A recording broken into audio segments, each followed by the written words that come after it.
Well, it's football on Monday night here at Bonnie Field. No, the NFL is not in town yet. The World's Game is getting a prime-time spot here in July. The Sacramento Republic hosting the Blues from Orange County. It's a battle for fourth place in the USL Pro standings. The top 8 make the playoffs, somewhere Sacramento wants to be at the end of the year. Now, the season series is tied at 1 apiece.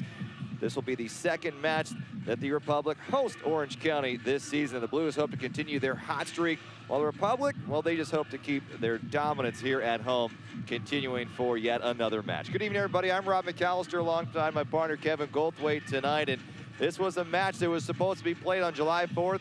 Going to be fireworks. Well, things changed after a fire broke out near Cal Expo, and the Smoky Skies canceling the game Friday night, so they've rescheduled here to the Monday night contest, kicking off at 8 o'clock because of another delay because of heat concerns today. Kevin, I hope this thing starts at 8 o'clock. Absolutely. Looks like the heat's kind of settled. We're a bit muggy here today, but you touched on it. We'll see how Republic can kind of keep their momentum going at home. We've talked about it before, how important it is to get points at home and make this a really difficult place to play. Republic's done a good job of that so far this season. It's just kind of keeping that ball rolling, keeping that momentum going, which is always a great thing to have and always a difficult thing to try to make back up. So we'll see what they can do tonight, but I think we're feeling good. It's going to be a beautiful night for some soccer on a Monday Night Football night. 26 points for the Republic, 24 for Orange County. Earlier in the year, Orange County was floating around the bottom. Didn't look like they may even make the playoffs. They've really started to gel, pick things back up. They're really playing some really good soccer. Yeah, I think it goes to show how quickly things can turn around. You can have a pretty bad month or so, all of a sudden find yourself in the bottom third of the table, but a good month will bump you back up pretty quickly. So it's going to be interesting. We got two pretty level teams here, battle for that fourth place. I think it's a big game tonight for the Republic to keep momentum going into the month of July and continue to get some points. And once again, I can't stress it enough, is when you're at home, you need to pick up points. Those first 11 did not play yesterday against Atlas FC, a friendly here at Bonnie Field, but instead, tonight, here we are. You've got that 11 back, Jake Gleason back in the goal box as well, so we have a little bit of a lineup change. You really can't compare the two matches because a lot of guys didn't play last night. What do you expect from this team? Maybe some of the guys who were sitting back watching it. Yeah, you know, the majority of the starting 11 looked like they didn't get the line share of the minutes last night, kind of resting their legs for tonight. But it'll be interesting to see how the guys who did get, 35, 45, 65 minutes last night, if they come in, see how they look fitness-wise, and see if they can contribute positively. But more importantly, this is the starting 11's job here tonight. This is what they're signed on the team to do: come out, win games, play, and be difficult to play against. So it'll be interesting to see back-to-back games and how the Republic can really deal with this sort of commotion, so to speak. Well, they have a sellout crowd here again. Now, a lot of the people who showed up Friday unfortunately had to be turned away, so they hope they were to make the schedule work out and come back here for tonight's match here. But we look at the way soccer really has taken a huge step forward in this country. The World Cup helping that immensely, but Sacramento started falling in love with the game really all over again. And we saw this big surge with the Sacramento Knights a few years ago. And when we talk about soccer in Sacramento, it's probably the one team everyone seems to still reference here. And sadly, they're no longer gone. They're no longer here. They were an indoor team. This seems just a little bit different, Kevin. From your eyes, you played Major League Soccer. You grew up here. You've seen soccer evolve a little bit. Is this something different here we have? It's absolutely different. I think, growing up, I was one of those guys that was going to those Sacramento Knights games out at what formerly was Arco Arena. And this definitely has a different vibe here. It's much more credible. We got our own stadium. It's an outdoor team.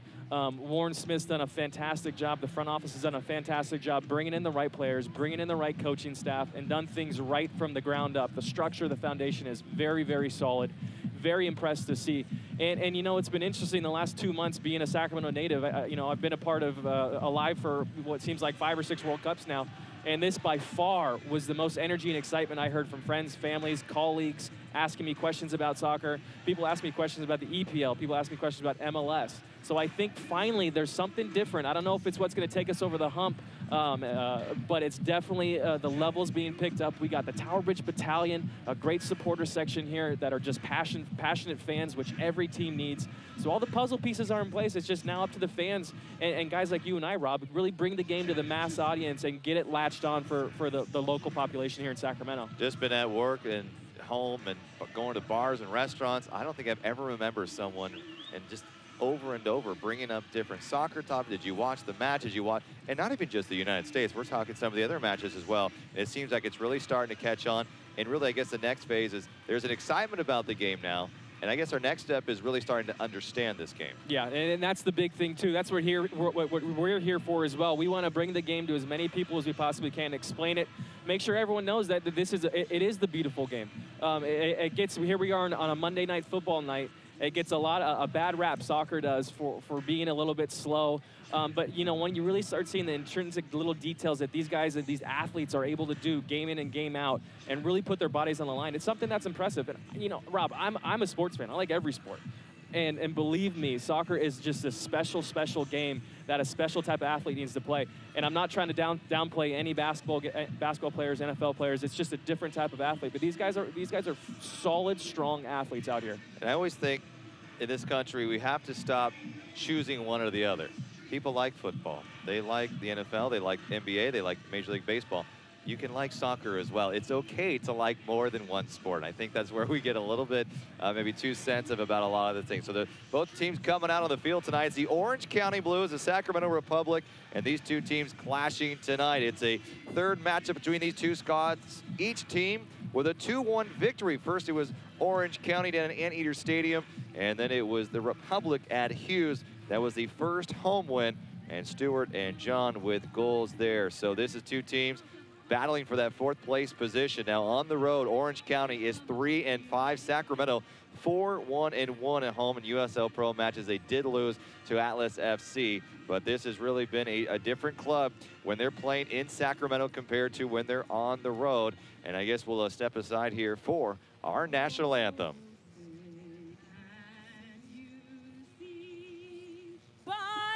Dawn's early light, what so proudly we hailed at the twilight's last gleaming, whose broad stripes and bright stars through the perilous fight o'er the ramparts we watched were so gallantly streaming, and the rocket's red glare, the bombs bursting in air, gave proof through the night that our flag was still there.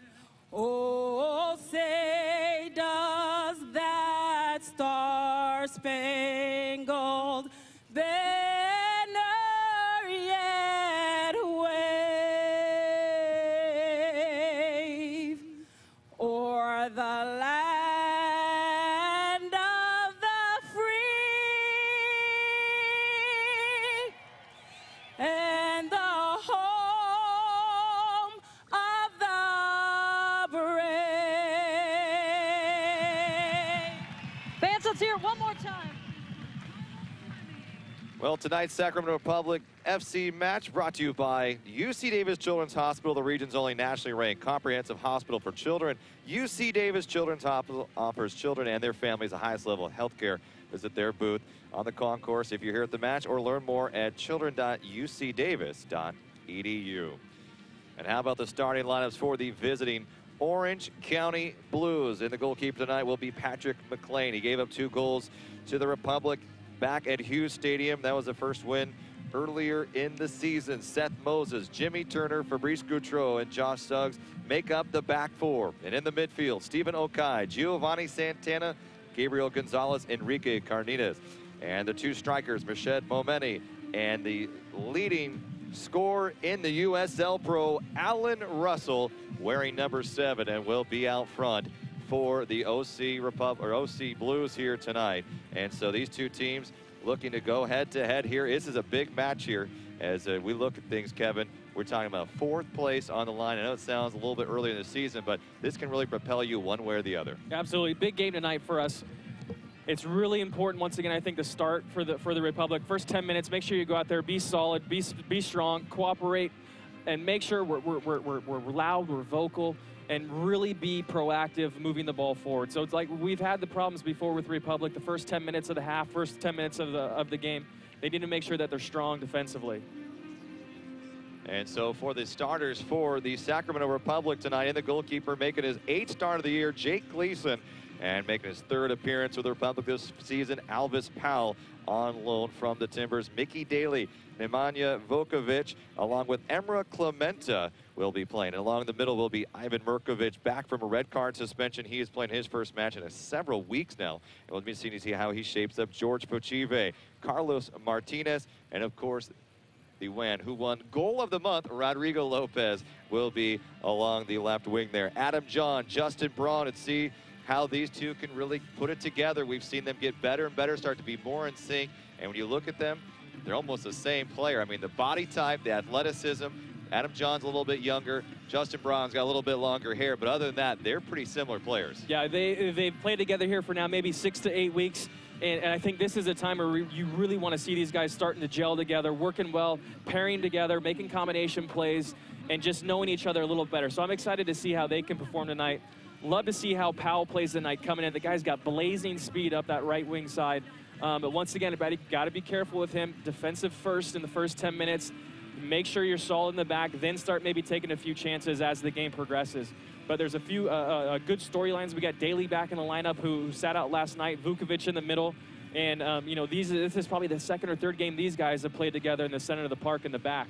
So it'll be interesting to see how they pair together and how their communication is. Well, Vukovic, for so many part of the season, really was out on the wing now. Alvis Powell's brought in on loan. Now he moves back to the middle, that center back position.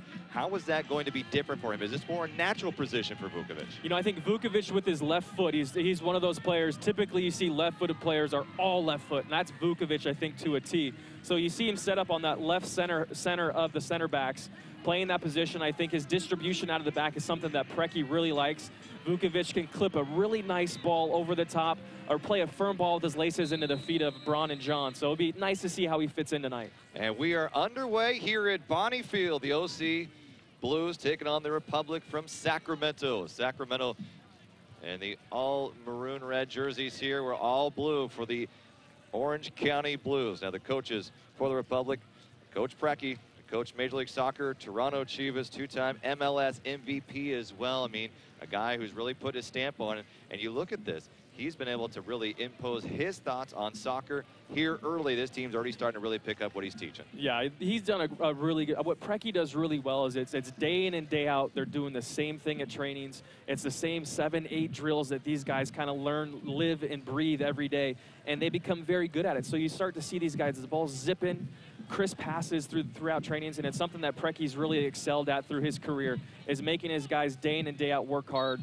and really kind of come to this foundational sort of ideas where everyone's on the same page and working hard together. It's great by Preki. We know Mirkovic is back, early foul already, but he's really a hustler. He's fighting in there in that middle of the park right there. So for the head coach for the Orange County Blues, Dario Yazdani, 2nd season with the Blues, previously a player on the team as well, as this one goes across the end line and past Emra Clementa. But after an illustrious career overseas, Yazdani was a midfielder in the 94. You know, he is from Iran as well, so there's a big Persian influence on this Orange County Blues team as Vukovic and Mirkovic get things going here for the Republic. And we're just in the 2nd minute of play here. Rob McAllister, Kevin Goldthwait with you here on a warm evening in Sacramento. Right, we see early on there, Kevin, starting to streak it down. We saw a little bit of that, trying to throw it over the top for Justin Braun. Is that the game plan here against the Blues tonight? You know, it might be early, still a little bit early to tell, but I think what you really need to focus on is when you're doing that, you got to make sure you're picking up those second balls. It's amazing how important those little second balls can be during the course of a game. And that's something that as the ball's being played forward, you want to see either Roro or Fochive step forward a little bit and win that second ball. Sending it down the seams here just a little bit. And so Justin Braun, Adam John up front. Adam John from Jesuit High School, signed with the San Jose Earthquakes. A little tip and no one there. And out comes McLean from the goalie box to scoop it up. Now, Adam John, where's number 14? That was his number because of his idol, 36-year-old French World Cup winner, Thierry Henry, who currently plays for the New York Red Bulls. But that says why he picked number 14, he was available with the Earthquakes, and I think you got to play with Henri as well. Yeah, Henri and I played together for a year in New York. It was my last year in New York. Unbelievable player, unbelievable guy. Just as nice of a person off the field as he is a good player on the field. But you know, if there's one guy to be your idol and look up to and aspire to be like, Henri is definitely one of those players. He's got one of the best careers, I think, maybe ever for an Arsenal player. And Clemente sends it over the top, and you look at his first start, Adam John, was against the Red Bulls with Earthquakes going against Henri. So quite a little story there, and the reason why he wears number 14 here with the Republic as well. And they'll let Jake Gleason scoop it up, and Jake Gleason, good to see him back. Looks like he's got a headband on today. You know, he had a pretty tough collision with Shilo Shuma and was hit in the head with a knee and was down. Looked like a scary situation. Nice footwork there by Mirkovic. And now here's Clemente running the wing, trying to angle. He's working in the box, shifts left, shifts right. And John didn't come up, and Clemente was there, but here's a steal by Fochive. Fochive with a shot on the net and nearly has an opportunity, and it sails wide post. And so as we look back here for our goalkeeper once again, Jake Gleason, I know you got a chance to really know him at a younger age, just 24 years of age, just celebrated his birthday and got hit on his birthday on the match. Yeah, I think he picked up about 20 stitches on his forehead on his birthday, so that's kind of an unfortunate, not the happiest of celebrations. But Gleason's back in. He's wearing his total 90 gear on the forehead, just a little protection just in case maybe he gets rubbed and opens that cut up again. But, you know, it's probably been about 6 weeks now since his groin injury was really acting up. So I think that's probably all healed by now, which is great news for the Republic, having Gleason back in the box here. Although I'll tell you, Jakubek filled in very nicely for him when Gleason was away. So it's always nice having that backup perform solidly like Jakubek did. And it's Gleason, just 24 years of age, as we said, but he's on loan from the Portland Timbers, and they have a lot of high hopes for him. I mean, he was up there early, one of the youngest goalies of all time to start a game, and just 20 years of age, I think the 8th youngest ever to start an MLS game in the goalie box. And so he's still got a little bit of work to do. I think injuries is really what has set him back so far. He's got to stay healthy, and someone needs to just give him a chance. I think as soon as he gets his chance, they're going to realize that he can perform. And he's been in and out of the lineup here. He's gone up to a couple of the Portland Timbers Open Cup games, so he hasn't really been settled yet. But I'm telling you, once a guy's still young, 24 years old, as a goalkeeper, their longevity, their career length is a little bit longer typically than what a field player's would be. So he's still young in terms of goalkeepers, but he needs someone to give him a chance. And I think once that happens, he's going to excel, and people are going to realize that this guy's a great talent. That's the first thing I noticed when I got to Portland, was how good our backup goalie was in Gleason. And it turned out he was 20. And that was 2011. You may have even played that game, right, Kevin? His first game, I think I might have played, yeah. We couldn't really figure it out. I guess we could have gone to the stats to really check it out. Here's Adam John with some fancy footwork. Checks it to Braun, keeps it on the floor. Mirkovic still fighting, loses the battle, but he will get a whistle and come back. Interesting to see how Ivan Mirkovic works his way back into this match. You know, he's been out for a few weeks, Kevin, and it really hasn't been a health concern, so I'm sure he's just been itching. There's always that tendency to try to do a little too much, especially in the middle of the park. You know, it's funny with Preki, too. I think Preki finds these players like a Mirkovic or a Justin Braun. At Chivas with Justin Braun, he found Braun out of nowhere, really. That's Gonzalez giving some pressure. Found Braun out of nowhere, and it kind of became his guy for 2 years down at Chivas. Scored a lot of goals for him, and I see the same sort of mentality or maybe a relationship with Mirkovic as Braun did with Preki. And right now, Mirkovic can really do no wrong. He's playing almost every minute that he's been available for. He's feisty. He's a hard-nosed defender, which I think Preki really likes. Here's Clemente stuck in the corner, looking for some room. Here's Mirkovic. He really was a key component to these teams at Hughes Stadium when the team was there. Work the right side, showing his speed, and Alvis Powell cannot pick it up, but there we go. We're starting to see that burst of speed, and that's one thing we know Coach Preki really likes to see from Alvis Powell. He's a guy who was on loan and immediately was put into the starting lineup. He's playing his 3rd start here for the Republic, and 1-1, I guess, in terms of where the record has gone with him in the lineup, but he has been a guy who can go from box to box, plays that wing position pretty well. He's a huge asset, and I like what Republic did on that play there. We go down the left flank, see if there's any openings, realize there's not, bring it back out, switch it to the right side. You got Powell streaking down the right. Unfortunately, his touch was a little bit heavy, but love seeing that sort of movement by Republic early. So off the shot, here's Gautreau, and they're going to try to swing this around, get to the other side of the field, maybe test Clemente a little bit.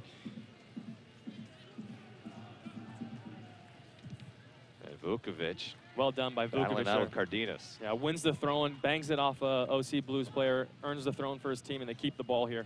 So he's got some tapes on the hamstrings as well. And I know you play in the middle back position a little bit, and really the hamstrings, I mean, anytime you're running here, but you're running backwards a lot too. That's got to be probably the hardest part of the whole thing. Yeah, you really don't want to be running square backwards. You want to kind of be on that half turn so you can just turn your shoulders and be running forward or backwards. But yeah, any position on the field, hamstring is definitely a pretty common injury for these guys. Great header by Alvis Powell there. It looks like he has on that kinesio tape. Here's Fochive, and it just squirts through as Gonzalez was there and picked up by McLean here. Yeah, and Vukovic has that kinesio tape on. I think that's all the rave right now. You see all these players have it all over their body. Emeril Clementa loses the battle to a bigger Russell. Russell sends it across, no one home, and Alvis Powell will try to send it home. And Russell, pretty big size for a forward. Here's a move into the box. Great play by Daly. Daly still shuffling, and Alvis Powell is just going to send it away. Another forward header by Fochive, and that's exactly what you want from your midfielders. And here's Roro. Seems the Republic just a little bit off here. I don't know if the time extended away between the team, but Coach Preki said in practices over last week, they had been sharper than he's ever seen them. So it'll be interesting to see how this translates here tonight against Orange County. You know, it's always difficult, too, as a player to come back after you got a friendly one night, and the next night you got a league match. You know, you almost wake up that morning as one of the starting 11 thinking you're going to be playing that friendly, but you're not. It's kind of your instincts get going, your adrenaline gets going during the day, and you got to calm it back down and do the same thing the next day, which is very atypical type thing to happen for players. So it'd be interesting to see how they do combat that tonight. Off the chest of Cardenas, tries to keep the volley going. And Gonzalez really working there this evening. Merkovich loses it for a moment. And you see Orange County really starting to spread the ball around the field. See if they can. And slightly tipped by Powell, and coming up through the air is Gleason. But we see Okai and Cardenas now trying to maybe throw it over the top a little bit. What's the game plan here for Orange County? It looks like Orange County, they're just trying to spread the field right now, get their outside backs involved, whip some crosses in. You've seen a couple here in the last few minutes. You know, it looked like Russell had one a little bit earlier. He was barking at his teammates. No one was crashing that back post, and I think if someone was, it would have been a perfect ball. We got a simple giveaway by Powell here. Need to be more responsible with that ball. Love it, though. Does the dirty work here. Gets the ball back, covers for his mistake. Regroup here. Scores, stats, news, and more exclusively on USLProSoccer.com. And, of course, you can follow the match here with the Republic at Republic FC on Twitter as well. Here's Adam John, little give and go, that little tap and go. That's what one thing Coach Preki really preaches over and over again, almost like you give and go in basketball. And we know Coach Preki's a huge NBA fan. I think he still plays in some weekly basketball matches as well. But it's interesting how much sports can really translate. You know, Steve Nash was a big-time soccer player growing up. Became obviously a very good basketball player, and there's really a lot of the footwork is very similar, and some, I guess, that triangle is very similar. Steve Nash would come out to our practices at New York when I was playing with the Red Bulls, and he would get a training session once or twice a year, and he'd have a big charity match in New York, the Chinatown Showdown, with all big celebrities and European footballers would come over. So Steve Nash, very involved in soccer, might even be a part owner of the Whitecaps, if I'm not mistaken. But you see a lot of translation between soccer and basketball. Preki plays Monday night leagues. He's a big basketball guy. When he was younger, he actually told us the other night that he had to choose at a young age, 10 to 15 years old, of what sport he wanted to play. Chose soccer, probably a pretty good decision for him, but he's definitely a solid athlete and a solid competitor. If you ask anyone on the basketball court, I guarantee you that. I think it worked out well. Two-time MLS MVP player, played at Everton as well, played overseas in some of the Premier Leagues. It's just been a battle in the middle of the park here this afternoon, and you see the midfielders probably have their work cut out for both teams here. Yeah, that's where this battle is going to be won here. I think right now it looks like a little chess match. Here's Rodrigo. A little bit of a chess match going on right now. Guys feeling each other out, seeing where this game's going to go. And Adam John called for the foul. And I tell you what, Rob, if it's going to be this little chess match in the middle of the park right now, I love seeing Fochive and Mirkovic in there, who are, those hard-nosed guys are going to win some tackles, scrappy players. So good to see those guys in the middle of the park here tonight. And George Fochive, a very young player as well. He was picked 39th overall by the Timbers. And so he's just kind of starting to get his professional experience underway here. Made his debut with the Republic earlier this year on May 3rd. Played 28 minutes against Orange County. So he's familiar with what they have to offer. Now, one thing I've seen from Fochive, his footwork is phenomenal. Dribbling very good. I think we will probably, development-wise, probably passing is where he probably needs to get up a little bit. You know, I think he makes some careless mistakes with the ball, which is definitely something that's going to hamper him, especially when you're playing in the middle of the park. That's the one asset that you need to have. You need to have it locked down. Here's a nice throw in by the Blues and headed away by Clementa. So a good set piece there, a nice throw in, but Republic played it perfectly. Yeah, you know, going back to Fochive, I think he does all the other intangibles really well. Defensively, like we just mentioned, he's hard-nosed. He's not afraid to stick his boot in the play. Well, he grew up in France a little bit, too. He was born in Washington, D.C., played in the States, he's played overseas. I think he's gotten the European brand of soccer as well, and then maybe helping him out. Played at UConn. Yeah, UConn, great soccer school. They've developed and brought out many, many MLS players who've had successful careers. Good little ball there. Here's Clementa from the corner. Clementa to the middle. An open net just over the top. I love that ball by Vukovic there. Just a little dink with the outside of his left foot. Put some backspin on it. It looks like the ball checked up a little bit for Clementa. Good combination play by the two defenders.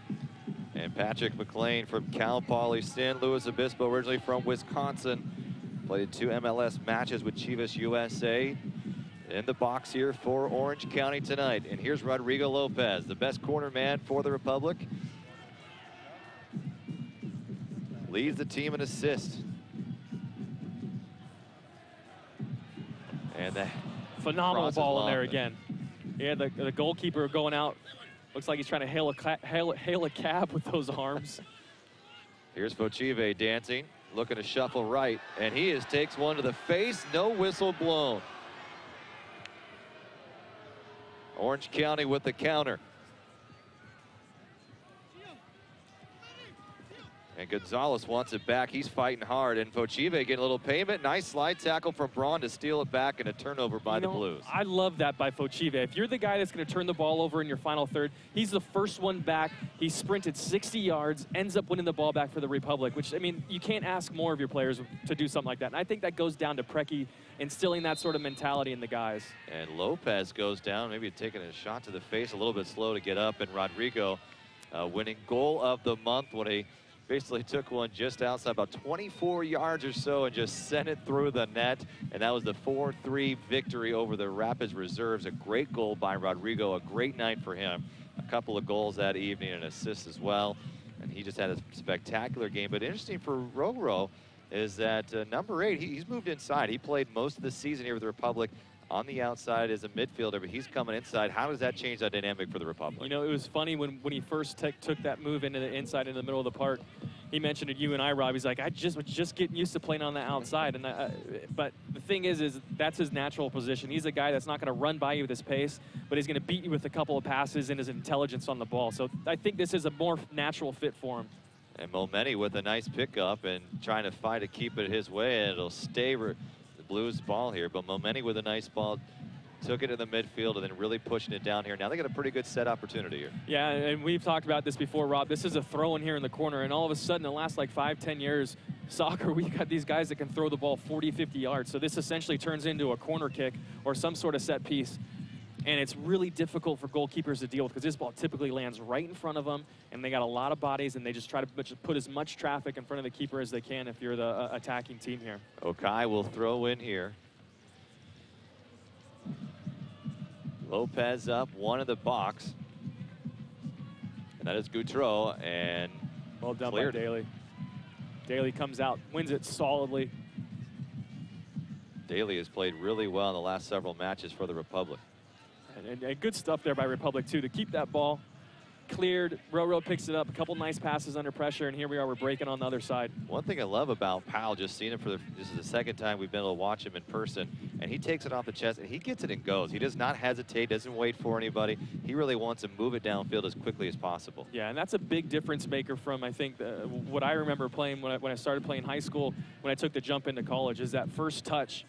What you see Powell do often, your first touch is taking you into the right direction rather than taking the touch to settle and then taking your first touch in a certain direction. These guys already know where they're going to go as the ball's in air, and that was a big transition for me, learning how to do that and get your mind thinking quicker and sharper. It's been quite a battle between Adam John and Gautreau down there. Very big physical fullback. And Adam John, no slouch himself, 6'2" of heaven. That's a long header. Yeah, you know, John might have been able to get his gone after it. Might have gone after or gone off a Blues player last. If that's the case, John would be onside there. Not sure if he saw it. We could have misread it, but if it was, could have been a good opportunity for John to get one-on-one. And so Mirkovic taking down Cardenas. No score here, working into the 19th minute.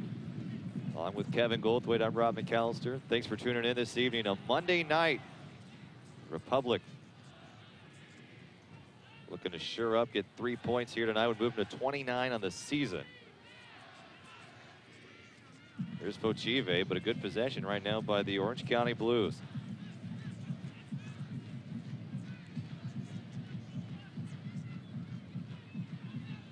Orange County, one of the hottest teams in the USL Pro right now as they move into the attacking third. Dumping off the right, here's the cross, and Gleason plays it perfectly, backpedals and takes it in. But they're winners of 5 of 6 matches. Now they're just 2 points behind the Republic. They're currently in 5th place. They beat Arizona 3-2 with a goal coming in the 94th minute.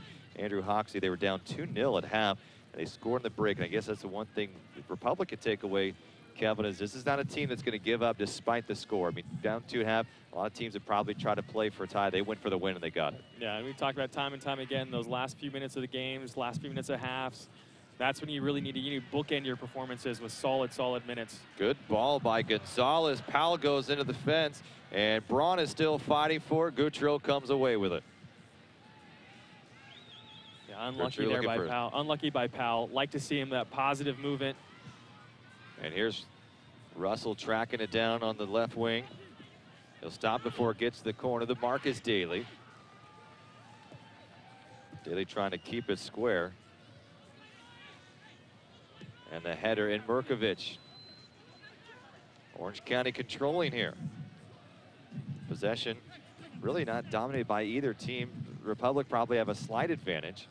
But so far, it's really been a battle of positions here. Who can move it down the field? Neither team has really had a lot of success. Yeah, it's one of these games, it seems like each team's waiting for someone else to make a mistake and try to capitalize on it. And they're collapsing in on the midfield. Mirkovic stays on his feet, and this could be a card. And he is.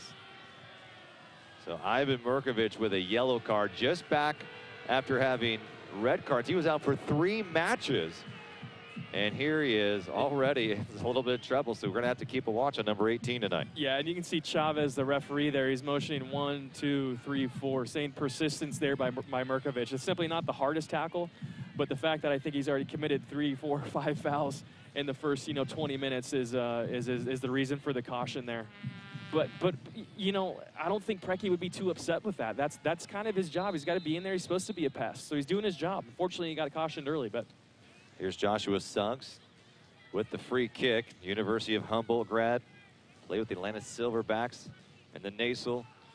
And here comes Gleason out of the box to take it away. I think it's a smart move. Gamble a little bit, but I think at the end of the day, that was a good chance to be aggressive. Yeah, Suggs really just kind of lofted that ball in the box. It's a goalkeeper sees that and is just licking his chops, waiting to come out and grab it. In order for that to be effective, it needs to be driven in hard and low to really test the goalkeeper. So I think Gleason saw that and was, immediately thought, I'm coming out, I'm going to grab this.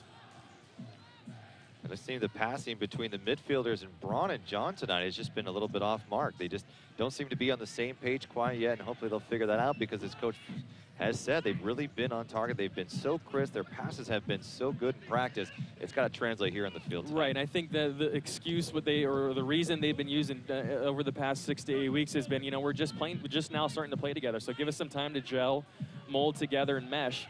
But, that excuse might be wearing a little bit thin right now, and they really need to start combining better. Plenty of time left here in the game to turn that around, and let's see how they can kind of hopefully, amend that problem. One thing, talking about excuses, is there was a fire that, with all the smoking in the area on Friday, Coach Preki said he didn't really want to address it. He didn't want them to have that excuse in case they rescheduled this as soon as they did. They did get it here in on Monday, and they didn't want to have an excuse to say, you know, we weren't ready, we're not prepared.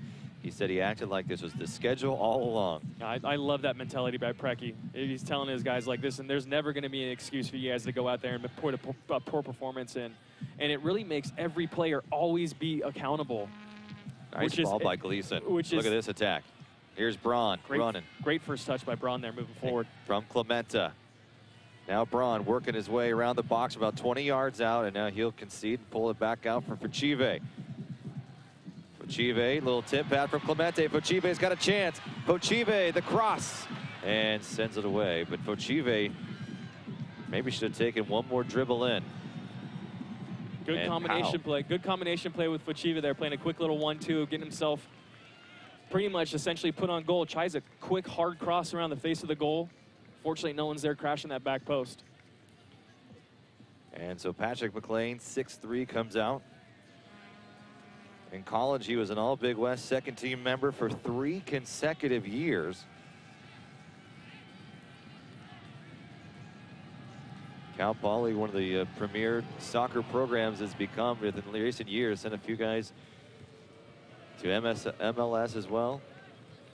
Santa Barbara, Cal Poly, that may be one of the best college soccer matchups on the West Coast you can find. Yeah, Santa Barbara, they draw 8,000 people go out to their college games every now and again for a couple games a year. More people go to that soccer matchup between Cal Poly and Santa Barbara than they do most of the football games now. It's become that big, and it's just a festive, fun atmosphere. If you're ever down in the area during the fall, it's a match you'll definitely want to try to find. Beautiful stadium down there at Santa Barbara, too. Here's Okai. Okai looking over the top. Clementa gets beat. Momeni. Russell just hanging on that right side. The goal leader for not only the OC Blues, but for the USL Pro. 33 years of age. Yeah, and Russell played Scottish Premier League. He's been around for 11 years, professional ranks. Played 28 games, North American Soccer League. I mean, he really has done it all. Yeah, we talk about resumes. It's about as good a resume as you're going to see here in the USL. And you can tell during matches, he's just got a little bit of edge to him, which you can tell he's got that pedigree. His first touch is so crisp, striking the ball with his laces often. Very, very good player, and something that I think Vukovic and Daly really need to keep an eye on him at all times and make sure he's accounted for. And they kept it pretty quiet so far. Right, and another thing I think we're going to be seeing here is Mirkovic in the middle for the Republic. I just saw him pull up on a tackle. That's the first time I've ever seen him pull and not stick his nose in there. And I think it's smart on his part because he's got that caution right now. So here we are. We got a solid, 75 minutes left to go in this match.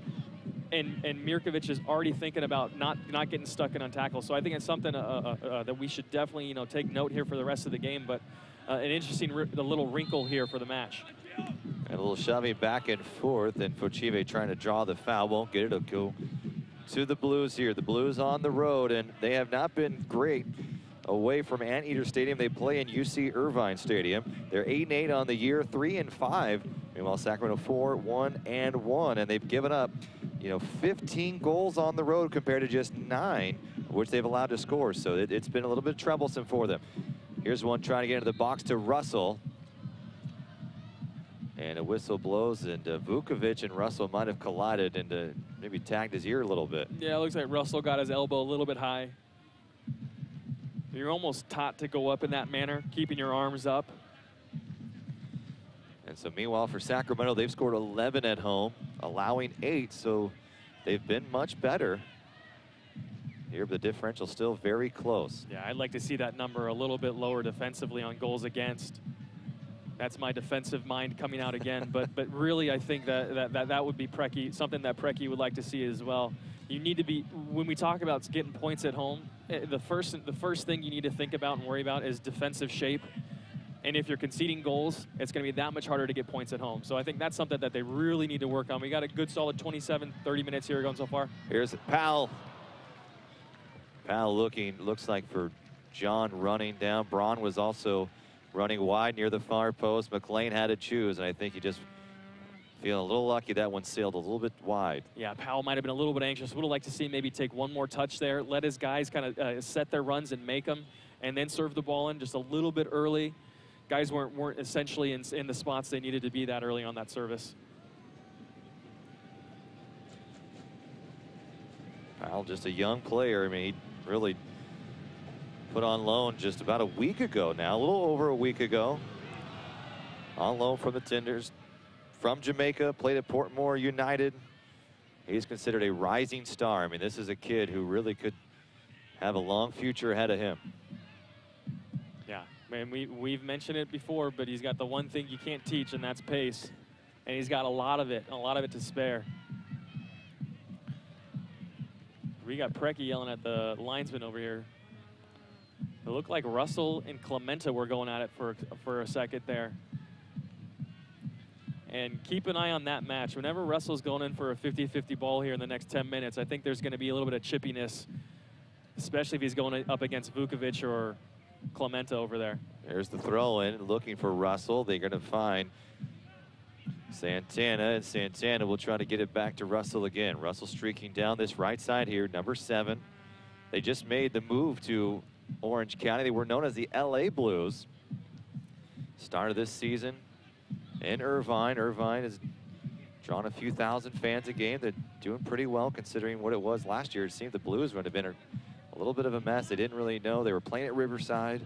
They weren't drawing the fans, and I think this has been a much better place for them to play.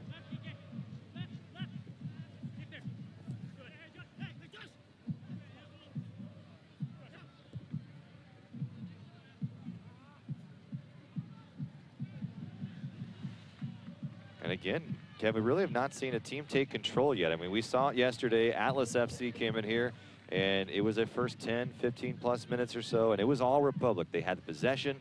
They were making the crisper passes, but then it looks like Atlas settled down, found out the weakness, and here we go in the attacking third. Gonzalez. Gonzalez gets out the goalkeeper. Working the right side, trying to slide is John, and John is pushed down from the back. No call. Braun will sweep it up, and Braun's going to go for another effort, and it looks like this could be either way, and they're going to go back to the Blues. And Adam, John wants a card thrown, and he was in the box, and rightfully so. Yeah, debatable there. John definitely looked like he got pushed down from behind.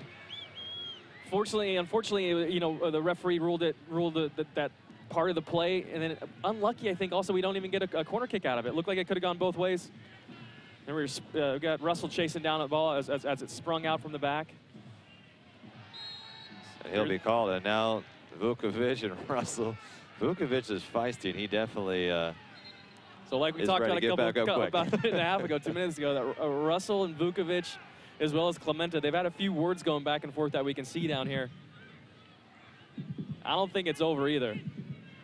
I don't know if that was enough for them to blow it out, but we'll see how it progresses here. You know, it looked like McLean made a phenomenal save there as well. Came out, timed it perfectly. Stopped John. Kind of unlucky, I think, also not to pick up a rebound there. But, you know, once again, this might go back to what Preki's talked about before also, is that they've played well. They've kept possession. They put guys in on goal. Don't score these goals. Don't take advantage of these opportunities. And then before you know it, you're down a goal and you're conceding the one shot that they have on target. So it's just one of these things that I think you need to keep playing through. But, you know, hopefully, you know, we don't jinx our guys, but we're seeing the makings of that right now, where they're playing well and they're getting chances on goal. Nice ball by Vukovic here. Here's Roro. Lopez setting up to the right. Here's Braun. There's John. And a butt back, and it's in! Sacramento strikes first here at home. Rodrigo Lopez on the rebound. Justin Braun with the first attempt. Took it off the chest, and right there to clean it up was Rodrigo Lopez. Yeah, Rodrigo making a good run forward, springing John in. I think John puts a good solid shot on target. Saved by the keeper, McLean. And Roro does a great job of still finishing, following up his run, and getting the tap in, essentially. And that you can kind of credit as hard work by Roro for following that up and knowing that's what he needs to do. So, you know, great run. And here we are mentioning Roro's name again as he scores another goal here for the Republic. So Rodrigo Lopez, his 5th goal on the season. He has 5 assists as well. Both lead the team in those categories. A beautiful goal here at Bonnie Field, and the Republic take a 1-0 advantage. That goal coming in the 32nd minute. And a sweet one it was. And there, you know, neither team has really owned possession. It's that one break, make that mistake. There it was, cleaned it up. Roro perfectly timing it. Yeah. And he's been spectacular. You know, that's a really solid play. I think that's Vukovic, like we mentioned earlier in the broadcast too. Great distribution out of the back. Plays a great ball into Roro's feet. Roro makes the turn, starts going at the guys, makes a defender commit, plays John on the outside, and continues his run. So pretty solid play there by the Republic. And I'll tell you what, Kevin, as you look for Player of the Year consideration, I don't think it's any too far of a stretch of imagination to put Rodrigo Lopez in that conversation. No doubt, no doubt. He's played very, very well this first part of the season. Scoring goals, assists, being the man on set pieces. You know, he's kind of doing it all. Now he has scored either a goal or picked up an assist in 5 of his last 7 matches. I mean, he is tied now for 2nd place in USL Pro at assists, and he's working his way up the goals chart as well. And a beautiful rebound there. And give credit, however, to Braun as well. He was right there. And here's a tap. Clementa looking for the cross. Adam John just a little too late. Fochive! And Fochive sends it far to the right. Good forward movement again. Good ball by Clementa and a little bit behind John, but fortunately you got Fochive doing what he does. That's your box-to-box center midfielder, getting up there in the attack, kind of trailing your forwards. Fortunately, his shot sails a little bit wide, but he's in the right place at the right time. You know, next time he's going to get that thing right on target. And good to see Republic capitalize on that opportunity. They need to continue to do so, and opportunities as they present themselves, you make sure that you can capitalize on it. We saw it last night where these opportunities that we kind of let slide by ends up biting us in the butt at the end of the game when we only end up scoring 1 of those goals and conceding 2. So it's good to see us getting on the scoreboard here in the first half. And it looks like Lopez will be called and they'll set with it. And one thing I love about the Tower Bridge Battalion, they're coming out here on a Monday night as well. And you know, you talk to these guys after, they say they lose their voice every single match. They said, there's no doubt, there's no pretending. That's why we start singing early. There's no use in saving our voices. But they had to do this last night as well. I don't know how they're hanging in there. Yeah, I'm sure they have a lot of lubrication on those throats from earlier today. Get those throat lozenges going. Nice ball here. Here's Momeni into the box, and a goal by the Blues. Jake Gleason went to his right and a nice tap in. Yeah, it looks like Gonzalez there. Momeni makes a great move on the outside. I think Clementa just overcommits completely. Momeni's got a great touch through into the goal, or into the box. Plays a good solid ball into Gonzalez, and Gonzalez slides it in the back post. And that's Gonzalez's first goal on the season. Yeah, here's Momeni going in, slides the ball across. Good finish. Perfect. And so Gonzalez picks up his first goal of the season. And so Gabriel just able to get one step in there. It was curling away and it just bent enough, hit that far post and went in. And just like that, Kevin, it's tied up. And once we talked about it, those opportunities don't come very often, but both teams now capitalizing when they got that chance. Yeah, and just as quick as we're up 1, now that we've conceded, tied up here and kind of back to square one. All that work you put in, all that, you know, 2 minutes of feeling good about ourselves, and we're back to square one. And the energy just changes so quickly here. It's unbelievable that you had the momentum, the swing. Everyone was just feeling really good about that goal. Really, even as a player, it really does. You get that sudden surge. You know, as soon as Roro scores a goal, the first 30 seconds after, I see him checking all the way back to the center backs, getting the ball off those guys, trying to be as involved as he can.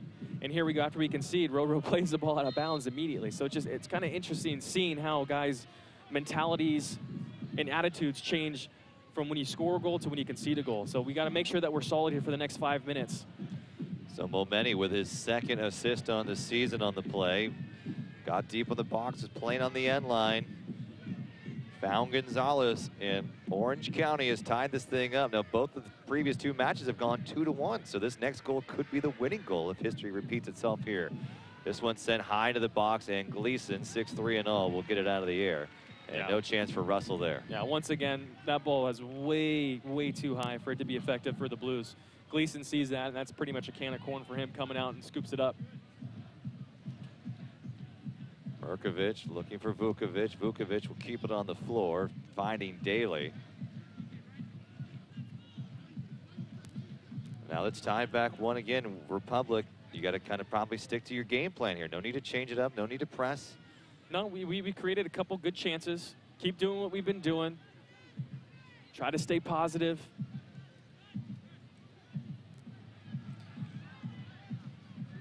John dumps it off to Braun, and looks like they'll concede a corner kick for the Republic. And this is a great set play for Sacramento, as Rodrigo Lopez, who has been so good at putting the ball right there. And here, we talked a little bit about the height. I mean, there was always that thought of, you know, your perfect player is a Pele, 5'7", 5'8". But I'll tell you what, when you're looking for a header, the height of Vukovic, and they're just going to skirt it in quickly. It looks like they might reset it up.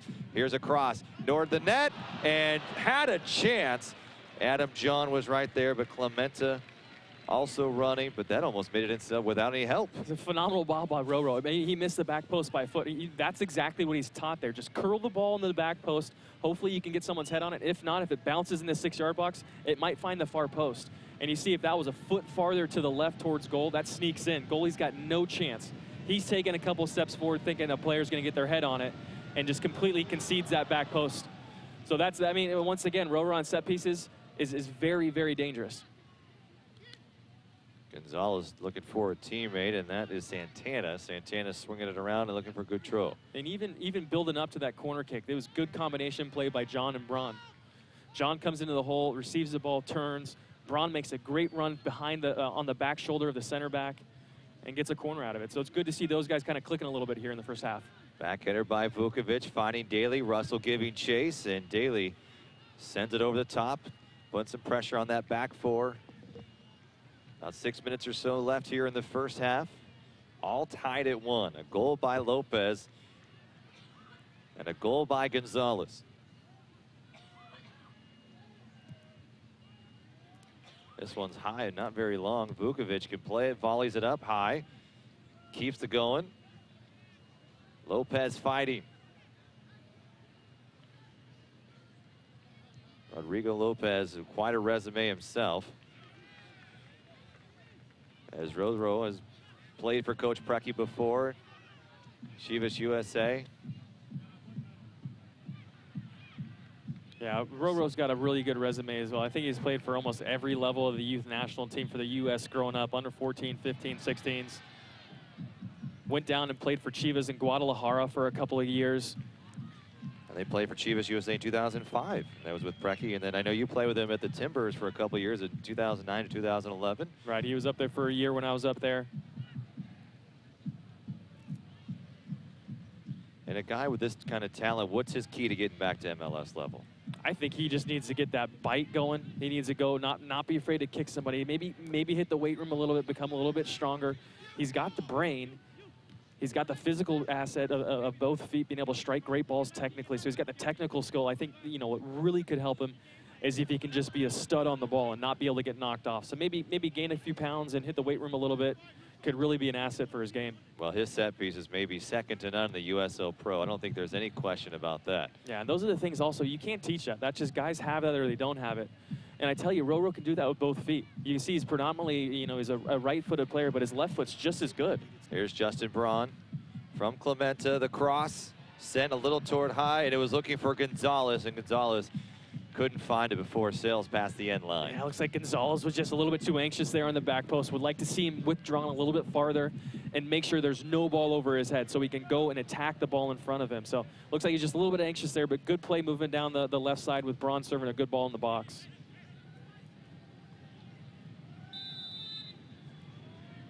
$8,000 sold tickets for Bonniefield again. And on a Monday night, it feels like this is maybe a Friday or Saturday night, Kevin. I think a lot of people would be disappointed when they got to go to work tomorrow, being on a Tuesday. All right, hopefully any of those Tower Bridge Battalion guys don't have jobs where they're on the phone a lot tomorrow. Could be a big problem. Another foul by Mirkovic here. Looks like he's getting kind of a little stern warning again. He has to be careful again here tonight.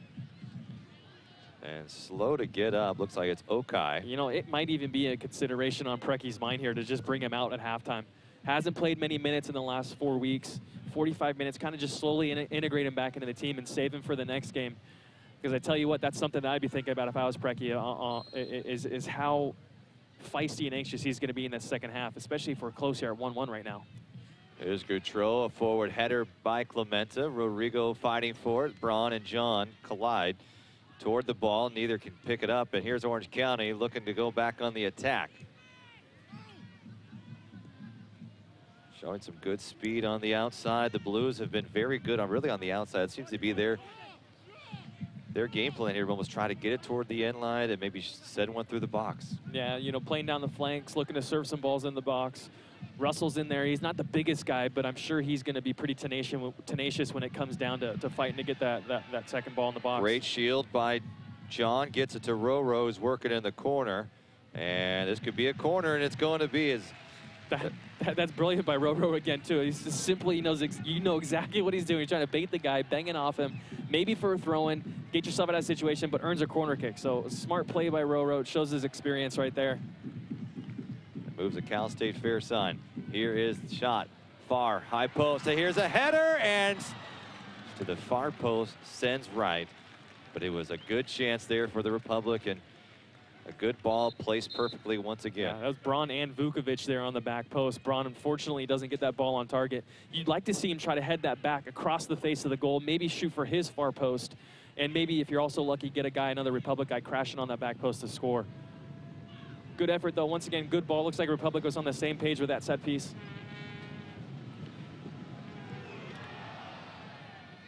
That one's being cleared, and I will say, on the goal kicks, Sacramento's done a nice job of really reading where McLean's trying to go, and they've been able to win the battles. Here's a cross over the middle, and here's a rebound, a diving save by Gleason. Clementa bends it down the park. Yeah, I'm telling you, Russell, when Russell gets a sniff at goal, he's going to find it, and he's going to put the ball on target. Great play by Pochive here. Really good effort, good save by Gleason.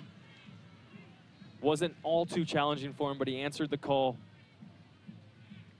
I liked the physicality of George Pochive after the play as you came back out. Clementa clears it, and really a 50-50 ball. He won the physical battle. Maybe they're talking about your weight room points there. He really pushed, created his own space, and was able to get it going. They did lose the ball here, but yeah, it's funny. It's kind of a sometimes a curse. You don't want to go in the weight room and put on too much weight, then all of a sudden you're a bit top heavy. You see some guys that are in my career at least. Here's a ball through. Looks like Gleason's going to come out for it.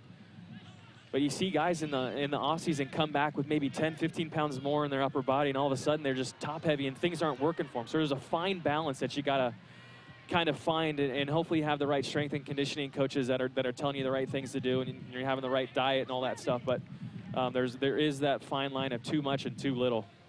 And look, Mickey Daly, the last few times, I almost called it a box out in basketball. He really has been able to shield his player away from getting anything over the top there. He's done a really nice job here in the last couple matches, playing well again tonight. He's got a tough assignment out there in the middle. Yeah, that's something that as a center back you're taught to do. As that ball is played over the top, and Gleason, for example, is coming out to get it, you want to do as best as you can to screen, to box out that forward that's crashing in, to give your goalkeeper the easiest possibility to come out and scoop the ball up.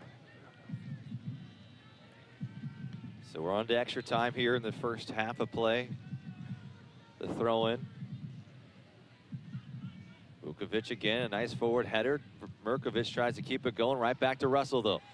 And now Daly, a little bit of pushing. A great ball marked by Clementa to take it away. Clementa just put Russell in the weight room right there with that effort.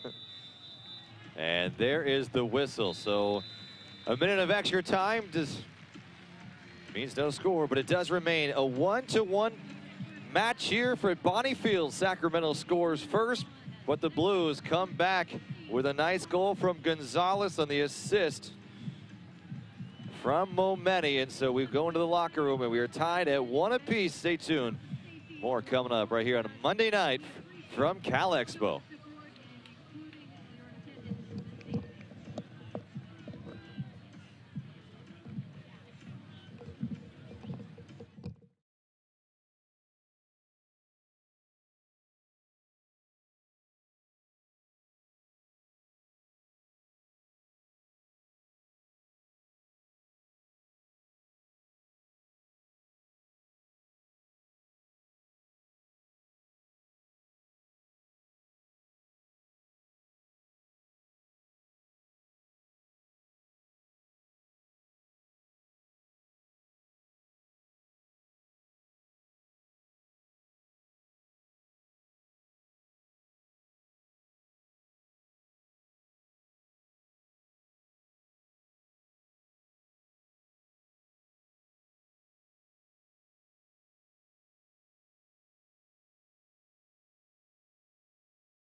welcome back to Bonnie Field. Rob McAllister, Kevin Goldthwait with you, and we have a special guest here at halftime, as we typically do before we get going on the second half here, tied at 1 apiece between the Republic and the Blues, and it's Asa Hartford. And Asa, we know we appreciate you coming by here this evening. How are you enjoying the match so far? Yeah, it's good. Yeah, it's fairly interesting. First time I've seen the game, you know, in the States for a long, long time. I played in the mid-'80s, for Fort Lauderdale Sun, the team was called, you know. But this is like my first time back since then, probably. Oh, very nice. And so just the crowd and the way that this city has really embraced soccer again, were you surprised by this, or you kind of expected it by now? No, I'm absolutely surprised by it. And because I know Graham Smith, the technical director, and keep in touch with him. And then when they saw the gates for the first few games, you know, the 20,000 at the other stadium, I think it must have caught everyone by surprise. You know how many people are going to turn up. So. Yeah, they're definitely turning some heads here with a number of people that they're drawing in Sacramento. But I mean, with your history, why don't you talk a little bit about West Brom and what that means to you, and what you think the club's doing this year, and how you feel that they're going to come over and do against the Republic? Well, I think, first of all, I think it's fantastic that they've managed to attract, like, you know, a Premier League club in England, and also, you know, Glasgow Rangers. I mean, West Brom were fairly fortunate, you know, they just about stayed up last season in the Premier League, but of course by doing that they get the 50 or 60 million pounds to spend, you know.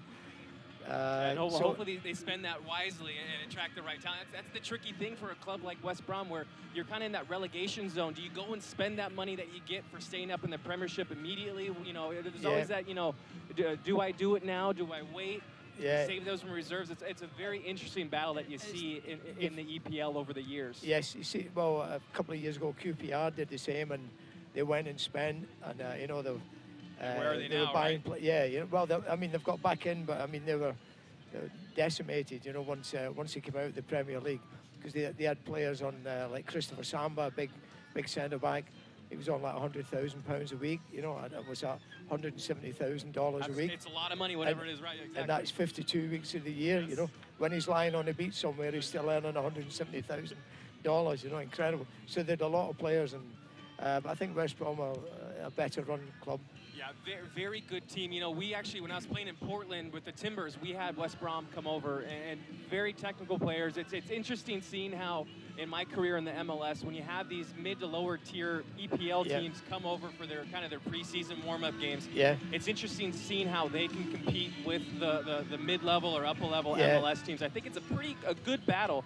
Obviously, with the salaries and the payrolls of the EPL guys, a little bit different. But every time that they come over, they give us a hard battle. We do our best to try to compete against them, but it's always fun to see how different leagues can match up against each other, and especially in the MLS, having the European clubs come over, because they're pretty much the cream of the crop, and it's always great to kind of get yourself benchmarked against those guys. Yeah, to measure up against them, and you've got to remember, like the West Brom, they'll probably be in a group, like, as you say, like the lower half, if they're being honest, you know. So it's important for them to pick up points against teams around them.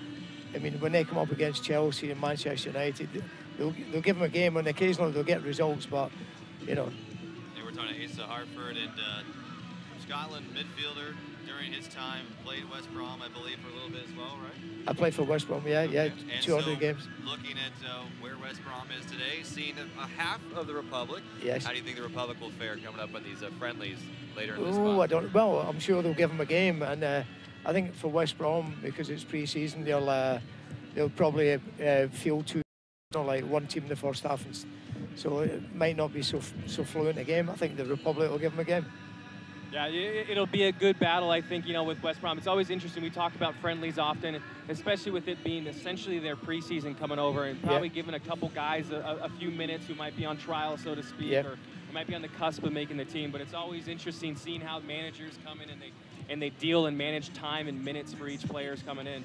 And I'm sure you've been a part of many of those games. I mean, your career spans, you know, 10, 15 years. You played for some of the biggest clubs in the world, which is, you know, great to get you out here for a Republic game and kind of be a part of our community here locally in Sacramento as we really try to grow this sport here and hopefully one day take that next step into MLS and go into that echelon. Thanks very much. And you're right, with West Brom, it would be interesting because it's a new manager or the new head coach. Alan Irving, you know, so I mean, I worked with Alan at Blackburn Rovers 20 years ago or something like that, he's a good guy, but it will take him time to work, to judge the players that he's got and see how he needs to strengthen. And there'll be some interesting. It'll be an interesting year with the EPL in general. I think there's a lot of new managers coming in. Obviously, you got Manchester United, the changing of the guard once again there for the second time in 2 years, which has been pretty much dominated by Ferguson for the last 25, 30 years. So I mean, there's some good storylines in the EPL, and it's definitely a fun league to watch. If anyone gets a chance, it's usually we have the games on Saturday and Sunday mornings here. And they're starting to really up the coverage. So every morning, I got a little 1-year-old. We wake up at 6 in the morning. We catch a game and a half or so. Yeah, so it's perfect. I'm sure he appreciates that. I appreciate it as a dad. There's something to do on those mornings rather than to watch cartoons. So it's fun to watch. And like I said, your resume is phenomenal. You got Manchester City on there. You got Everton. You got Nottingham Forest. So I mean, it's fun to have you here, and really appreciate you taking the time to come to Sacramento. Thanks very much, Kevin. I've enjoyed it so far. Thank you. All right, that's Asa Hartford there joining us with us, and make sure you come by, get tickets as well. West Brom in town, July 21st and July 25th as well, and we're just about 45 seconds or so from starting this match here. And Kevin, your thoughts is really on what we go on the second match.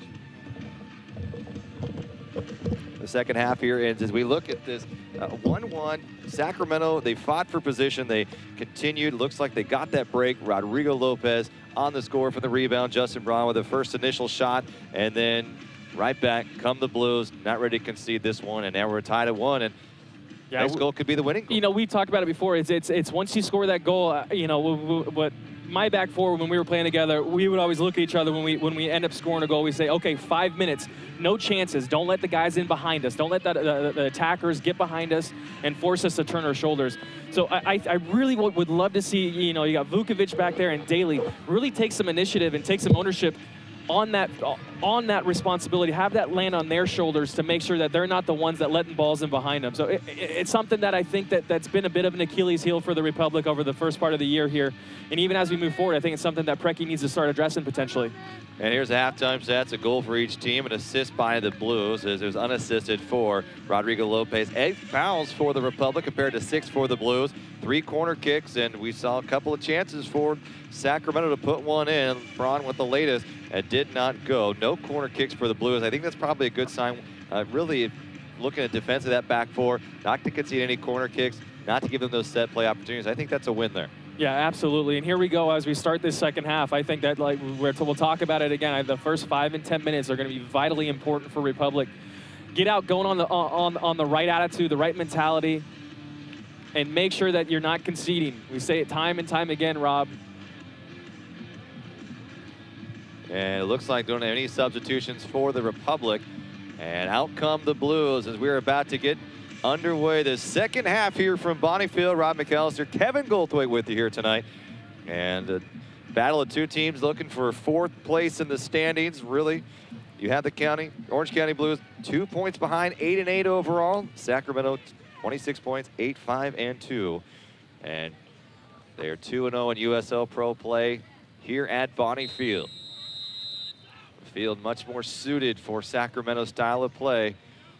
And now they're going to switch sides, come to the south end toward the river. Fun to watch Alvis Powell match up with Suggs. Yeah, it looks like Powell was just sitting there on his front studs waiting for someone to play the ball over the top. Daly decides to do so, and unfortunately doesn't look like he gets all of it. And Suggs is able to deal with it pretty easily. Interesting to see how the Republic can bounce back after the USL Pro loss 2-0 to the Oklahoma City Energy. It's the second time they've lost 2-0. That was on the road. They outperformed Oklahoma City. Possession play, shots on goal, but at the end of the day, it was OKC who pulls away with the victory, and they've started to climb up the ranks as well. So you had Orange County, Oklahoma City, both two squads who really were bottom feeders. They really couldn't figure it out, and they're starting to both roll a little bit and could cause some problems for the Republic, who want to maintain that top 4, especially when playoffs come around, although we do have about half the season still to go. Yeah, and it's always interesting also with where you catch teams through the course of a season. Whenever we were playing, we'd kind of look back on the season once things were done and talk about the games that you lost, the games you should have won. And sometimes you just catch the teams that are successful at the wrong times when they are kind of pumping on all cylinders, and sometimes you get lucky and you catch a team on a downturn. But it's funny how seasons kind of ebb and flow. good opportunity there, blocked out of the box, but. And here's Gonzalez over the top, headed away. And looks like John will control it. Little opportunity to break there. Love to see John kind of push that ball forward, but happy to see him concede or keep the possession, which is fine. So, but it's always interesting seeing where you do catch teams and what sort of a mentality the team is currently as the schedules just basically fall out for you. But like I said, sometimes you catch the teams on a hot streak and sometimes you catch them on a cool one. Merkovich. Looks like we don't have any substitutions for the Blues quite yet either. As McLean stays in the box. McLean on the season, this gold league comparison, as this is his 13th start, over 1,000 minutes on the year, allowing 1.73 goals a game, 54 saves. That's one of the best, and comes flying toward the ball as Alvis Powell tries to control it before it out of the touchline. Yeah, Powell once again on his front studs, ready to make that long dashing run down the right flank. I think he's pretty fortunate there to get the call. Not really sure what happened, what sort of call was the foul there, but we'll take it nonetheless. And here we go, got Roro on the ball, essentially a corner kick here. Moved out about 5 yards from the touchline. And here's Roro, he's lined up on his left foot. Oh, I thought he's taking it with his left foot. I told you, he's great with both feet. But it's essentially a corner kick again here with a little bit better angle for Roro to deal with. Ochive moving, Vukovic moving to the box as well, and punched away by McLean. Perfectly played, but here comes Merkovich back on the attack. A shot on goal hits Vukovic in the back, but Roro controls it. Shuffles left, shuffles right, looking for a little give and go. Merkovich, here's a setup. And defensively, nicely played by Momeni. Yeah, a few things going on there. Mirkovic absolutely laces the ball. Unfortunately, it's blocked as it's coming through. Would like to see Roro be a little bit more concise and a little bit more direct with that and make sure he gets his service off rather than dancing around a little bit. There's that speed from Powell as he gambles a little bit, able to track it back down. Before it looks like Cardenas was able to do anything with it. And he's slow to get going, but Turner's coming up for his long throw here. They're treating every throwing down in that third as essentially a set piece, as we talked about earlier. As you see, Santana, Goudreau, Gonzalez on the line. Okai flirting around the box as well. The official signaling throw it in. Here's the throw in. A second chance ball, and Sacramento there to clean it up. Justin Braun fighting. Well done by Braun there.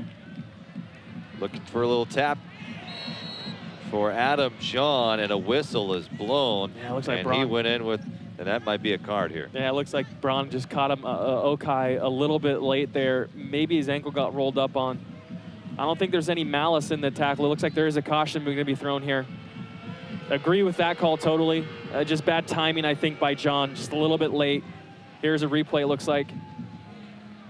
Oh, it looks like he comes studs up with, hits him high above the shin there. You might be lucky not to get a red card there. I mean, really, that's your typical showing the studs like that. I tell you what, though, I like the effort by John. I don't think there's any malice in that. I don't think he's that type of player. I think fortunate to come away with a caution there. So Adam John, he burst on the scene as a rookie for San Jose, and he's made his debut against Real Salt Lake. He had 4 goals in 2013, and he big-time player from Stanford, and he's really been around Northern California for quite some time and has left his mark. Seemed like he probably had a place to stay, wasn't going to be likely sent down on loan or anything, but here he is in 2014. San Jose struggling, but getting a chance with the Republic, maybe get a couple more minutes here than he would up north. You know, a highly touted, highly recruited player coming out of Sacramento here. Kind of went under the radar a little bit, I think, at the draft. Fell down a little bit on the boards. San Jose stole him with their pick. And he scored some big goals for them in his rookie year, some winning goals in extra time. And they were a team that they were one of the leading scorers in the entire MLS, and it just seemed they had the same crew coming back for 2014. And here's a look at the shot in the box, and it's sent high over the crossbar. With little hesitation, and that's where he's been so aggressive. And that's what made them so good with the Earthquakes. In 2000, they were aggressive. They would take shots from outside the box, but it hasn't translated for the Earthquakes in 2014. Yeah, you know, he's in a pretty good, here's a replay here.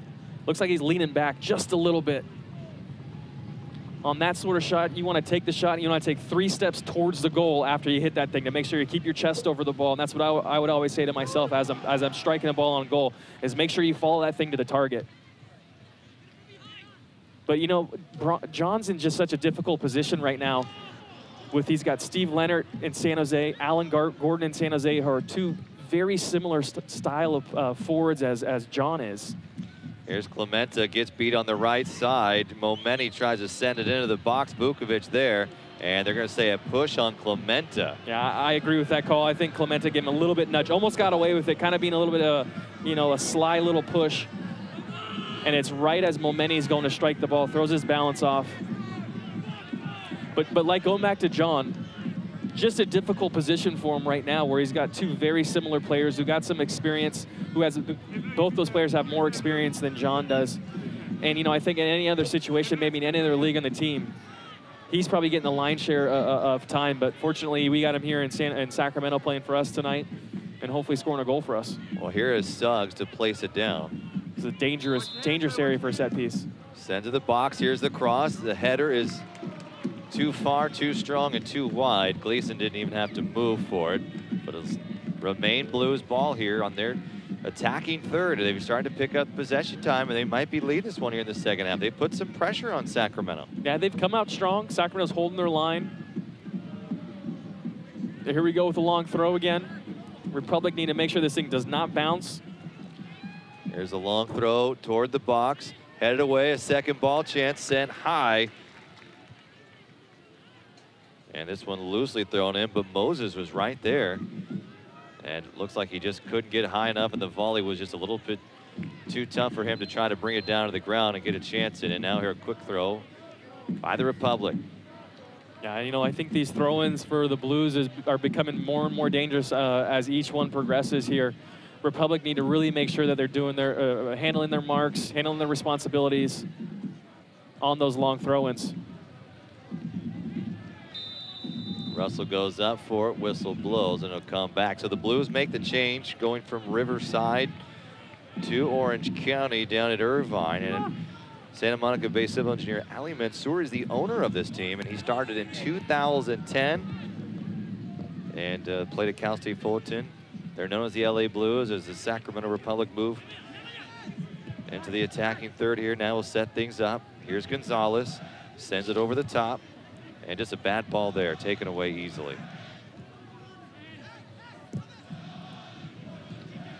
You know what I'd really like to see Braun and John do? There's a big hole between the Blues back 4 and their holding midfielder. They've done it a few times where they checked in the hole as the center backs. Here's Lopez.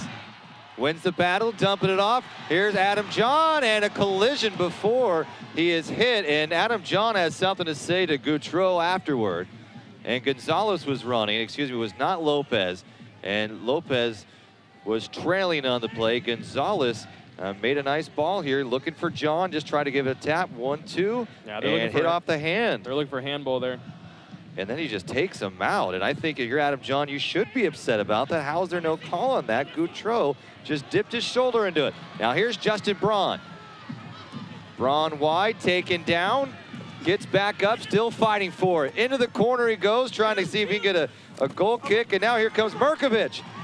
And the Blues pushing. Mirkovic outside the box, looking for a streaking teammate down the middle, won't find it, and Blues be able to clear it out. Love that, though. That's Mirkovic and Braun just working their tail off in the corner and almost getting a solid chance. Not done. Clementa.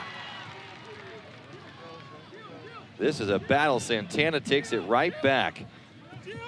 Mirkovic looks a little winded there. You're right, and you talked about maybe a possible substitution. Be interesting to see how long he stays in. A vicious hit over the middle, setting things up. Cardenas tries to get in the middle of the park, a wide open shot, and nice diving play by Mickey Daly. Great tackle by Daly there. Into the box, trying to find some rooms. Cardenas loses it. Fauchive clears it. Adam John on the counter. Here's Justin Braun. Nice break. John better step back. It might be an offside call. And Braun taking it from behind. Lopez wanted it on the right, but it might have been offside anyway. I tell you what, that is an unbelievable tackle by Santana there. Just as Braun's winding up, he gets his toe in there. And here's a break again, another counterattack. Crowd getting into it here at Bonnie Field. Clementa trying to find Braun, taken away by Santana. They need to be better going forward. I mean, I'm sure it's tired legs. This game's been back and forth for the last 45 seconds. Over the top, here's Russell. Russell had a chance, but Vukovic played it well. Defensively, Vukovic and Daly have made some nice sliding tackles to save what could be a dangerous shot on Gleason on the goal. And we looks like we have a substitution, and this could be Tommy Thompson coming in. And it looks like it is. So Tommy Thompson will come in, and he will replace Carlos Martinez. Yeah, Tommy played just over 45 minutes. Mike got 60 minutes in yesterday, and I think Preki mentioned to us that he'd love to see him come in the second half today. Kind of looks like he's filling in for Martinez, coming on the left flank. Like the substitution. I think Tommy's the perfect guy to bring in right now. Bring some energy over there. Looks like there's been a little bit of maybe some heavy legs for the last few minutes. You know, a fresh new body in there. Could be well used. Tommy Thompson, just 18 years of age. Played at Granite Bay High School. Here locally, one of several local players. Here's Thompson, fresh legs with a nice ball. Ochive. And just a little bit slow on the pass, and great step through by Suggs. We were talking about that earlier with Ochive. Needs to be solid with those passes. You cannot give those away. And we got a player down here. When we look at those young guys, you have Tommy Thompson. You also looking at Adam John, but then you have Emerald Clementa, who played in the Bay Area. And then, of course, Max Alvarez as well, who played at Sac State. So really 4 local guys with some strong ties in Northern California. And we do have a player down. It's like a shoulder here. Not able to see who that quite is, and so this will give a chance for a water break as well. But you know, Kevin, you played here locally, growing up in this area. It's good to see local guys getting some time, really in their hometown or really in Northern California. Yeah, it absolutely is, and it's kind of something that I think, you know, as this progresses, the Republic progresses, it kind of gets their roots deeper in the community here. You might see some young guys, some 10-year-olds, 12-year-olds, 15-year-olds that now have someone to go watch week in and week out and strive to be like and strive to try to attain that sort of level of play and get to that field, you know, here at Bonnie Field one day. So it's just something these guys can look up to. Well, when you have a look at right here, here's Emerald Clementa. And Emerald, you know, he signed on after an open tryout. I mean, he was given one. You know, he was living in the Bay Area, you know, played at Los Lomos High School. And, you know, he has some serious family history here as well. I mean, he's a 3rd-generation player. His grandfather played, his father played as well. And here is that replay as we look, and it's Momeni, and Momeni just goes down, maybe just landed a little bit awkwardly. Oh yeah, looks like he landed right on his shoulder. And I tell you what, I think he might have been doing a little embellishment there. I don't think he really got hit too hard. But that it pays the price for going down. And so he hit his left shoulder. Definitely looked like he came down hard on that shoulder. And so, you know, you look at Clementa, his family grew up in Montenegro, and they had to flee in the 90s because of all the violence that was going on in Yugoslavia. And so they transplanted to Walnut Creek area, has a great career. And you know what? He's playing in the Bay Area almost on a small club league level, and he says, you know what? I'm just going to keep giving this one more shot, and here he is. And he's playing very well this season, an open tryout guy, and he's getting great minutes, getting a lot of starts. Yeah, it's kind of funny. I know a few guys over from Serbia and the Montenegro area that are our age now, coming up through the ranks, and obviously with the hostility and things that were going on back in the early 90s. You see those families coming over now and having their children and growing up as Americans and playing here in the States. So it's kind of fun to see. I had a couple players, like I mentioned earlier, that I've played with from those areas, all very technical. And I think their parents just kind of instilled that in them from a young age. And so there he is, Emerald Clementa, and playing that full-back position. And so we will have a substitution now. And it looks like Powell will come out from where we could see in our vantage point. So maybe Guzman coming in. Yeah, it looks like they're moving Fochive to right back. So bringing Guzman in the middle. And that's his natural position. Octavio from Chico State. We haven't seen Fochive at right back at all, so it'll be interesting to see how he can deal with the new position. I'm sure he's familiar with it, but here with 30 minutes to go in the match. And a critical point here in the match is Powell is playing very well. Oh, great ball. And here's a chance for Sacramento. The cross sent high and far, Justin Braun, but Guzman not giving up on it. Yeah. And goalkeeper McLean comes all the way out. That great ball in by Roro. I think, John, the service into the box let him down a little bit. But once again, love seeing it. Love seeing that sort of effort. Great ball by Roro again. Here's Clementa, pausing. A little bend on it, a little tap by Braun. Perfectly played by McLean. He went right to his knees, watched it all the way. You got to give credit to him. Yeah, that starts once again with Roro. Drives the ball with his laces. It's one of those small little details that's hard to pick up, but the fact he strikes out with his laces out wide saves the player on the wing some time, able to take a touchdown, serve the ball in, and Braun does a really good job of getting that ball on target with the outside of his right foot. Real difficult to do. Cardenas floats one toward the net, near the crossbar. Gleason grabs it. Yeah, good effort there by Braun. I like what the Republic's doing here. So many multifaceted parts of Lopez's games that I really like to see. That time of difference, we've seen him on set plays, but that he was thinking 2-3 passes out before he sent that ball over the top. Yeah, and it's one of those little things that Roro does really well. Like I mentioned earlier, he strikes that ball with his laces rather than inside of the foot. Doing that with the laces, striking the ball, it's going to get to your teammate quicker, give him more time to think. And I think those little details in Roro's game is something special that's fun to watch as a fan of the game. Gonzalez steps in the path, gives the possession back to the Blues, and they keep fighting. I don't know. You can see the corner there most likely, but we have more substitutions now coming into play. As it appears, Momeni will come out, and that he'll be replaced by Jacob Barron. Played at Chivas USA. It's a little bit changed. The guy with the only assist here for Orange County comes out. Now it looks like that injury to Momeni's shoulder was just a little bit too much for him to come back into for. And so a corner kick here will be Suggs.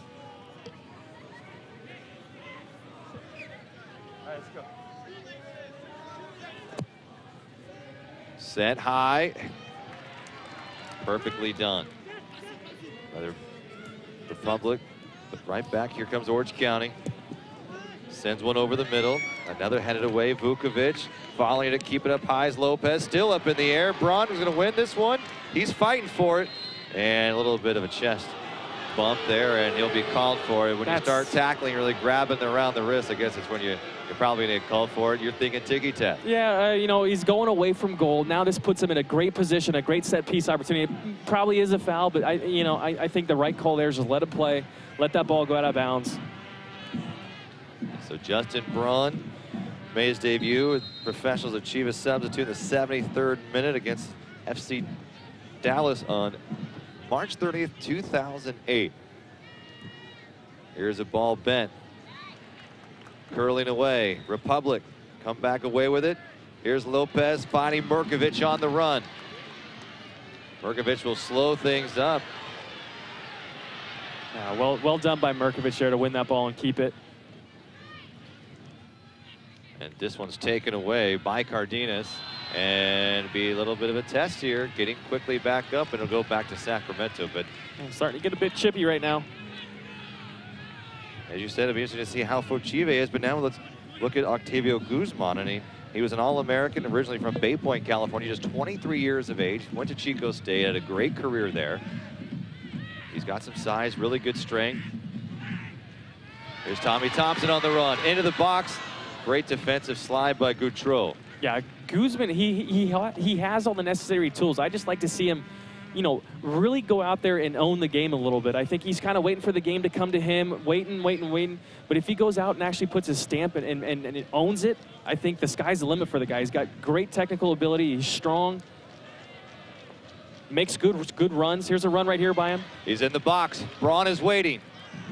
Bent high. Thompson will try to track it down from the far side. Kicks it over his head and bringing it back down. Great footwork from the 18-year-old. Still in the box, still fighting for it. Looks like they called it out of bounds. Linesman on the near side here had his flag up for a few seconds. Good effort by Tommy Thompson there. And even going back to Guzman making that run, the ball played in by Roro. Guzman tries to dink that thing far post. Maybe got a little bit too much on it, but I like the idea. You either do that in that situation or maybe just hit it hard across the face of the goal. So, you know, it's decisive. It's a positive movement. Unfortunately, execution just let him down a little bit. Well, it looks like the Justin Braun and Adam Johns nights are over, as well as Tommy Stewart and Chad Bartlomay, another local kid. We really forgot about him from right up there in Nevada County. Went to Grass Valley, went to the football Power Nevada Union. We're not talking soccer. I mean, this was the school that has owned high school football in the area, and big-time soccer player up there, Chad Bartlomay, getting a chance here with the Republic. Now, here you go. These guys got 25 minutes each, essentially, to go out there and score a goal. Bartlomay and Stewart, that is. And they played last night against Atlas FC.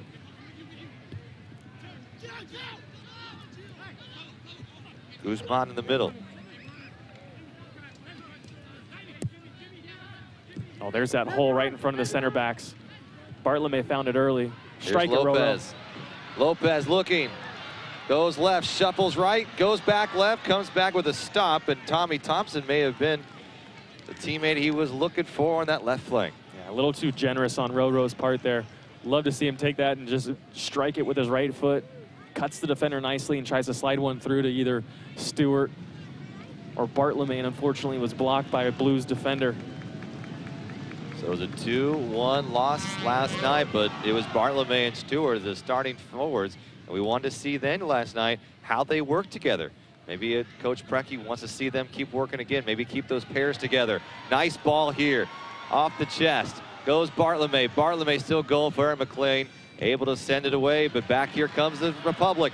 Tommy Stewart looking for Roro right. He's going to shot on goal, and left-footed just sent high. Rodrigo Lopez was wide open. Yeah, Stewart just had his back to Roro. Roro makes a great run. Stewart pretty much commits the defender. Unfortunately, goes in on his left foot and takes the shot, but Roro is making a great run over the side. And I tell you, the ball Roro played into Bartlomay was phenomenal as well. Unfortunately, couldn't control it, took it off his chest, had a little bit too heavy of a touch. And we have a break here, as it appears Goutreau is slow to get up. But interesting thing too about the Blues so far in the season, and Patrick McLean has done a really nice job, I guess, for this team moving forward in the last several weeks. But their starter was Mohamed Mahade, and he retired. Here's a guy who was playing at Mohamed Mahade, and he played his last game June 21st against Chivas USA reserves. 19 years in the Iranian national team. I mean, he left at halftime, played 45 minutes, standing ovation. And, he played that first professional match in 1996 for Iran, helped them get into the World Cup in 2006 as well. And you lose a name like that, and you have some guys stepping right back up. Yeah, interesting connection the Blues here have with Iran. They got quite a few guys from Tehran. Coaching staff is from Iran as well. So just kind of a unique little wrinkle we have going on here tonight, noticing that you do have a few guys from Iran playing here tonight. A great Persian tie, and I don't know if you know this, Kevin, or not, but other than Iran itself, the biggest Persian communities live in the United States, and more than half of them who live in the United States live in Southern California. So clearly they're trying to tap into something there, and the owner is, I believe, Persian as well. And so, everyone's trying to kind of grab that niche market here, and that might be them working well. But Patrick McLean clearing it here, but finds the Republic again. So even though he's on these goal kicks, Sacramento's played them very well. Lopez has a little bit of a break, a tap to Bartlomay. Bartlomay looking, a nice defensive stop by the Blues is coming across. Yeah, it looks like that was actually Stewart. That was Roro played the ball to. But once again, Roro finding himself in good positions in that final third, attacking, going forward at people. Love seeing it. This one sent low. Lopez not able to clear that front line. Fochive. But here's Lopez again. Gonzalez comes out. Gonzalez using his big frame to get in front of that one. Now, Roro, that poor set piece by Roro. He needs to get clear that first guy. We've talked about it before. A giveaway here. Little errant pass as Vukovic got twisted up. So Bartlomay and Stewart up front. Tommy Thompson checked in as well. Octavio Guzman, fresh forward for Sacramento. Yeah, very, very attack-minded subs that Preki's made here the last 30 minutes. And we've seen Bartlomay really come in as a substitution late in the game. Only come around the 65 to 70th minute. Really kind of been his specialty. Work on that, get those fresh legs, and use his athleticism. And that's a pretty common substitution. If you start watching other games, you'll notice that sort of attack-minded substitution of a forward coming in the last 20, 15, 10 minutes, kind of just go around, chase, be a pest, hopefully pick up an errant pass with these defenders having heavy legs in the last 10 minutes of the games. It came on strong as Turner sends it way downfield. Very typical type substitution that Preki made. Not uncommon to see that. Vukovic goes down, and now the Blues have a chance. Mirkovic. And they blew one there, Kevin. Looks like Orange County may have a great shot on goal. Yeah, we got bailed out there. Definitely think that the whistle should have been blown in that situation. Tommy Thompson fighting. He just goes in through like a wrecking ball. Yeah, he's got some quick feet. He's one of those guys whenever he... And a whistle blown here. You got offsides. Republic ball here. We've not seen many offside penalties here this evening. Typically, both teams, maybe earlier on in the season, we'd say maybe send it down a little bit more. We haven't really seen that here tonight. Yeah, just got another interesting little piece of this game tonight where we've seen it.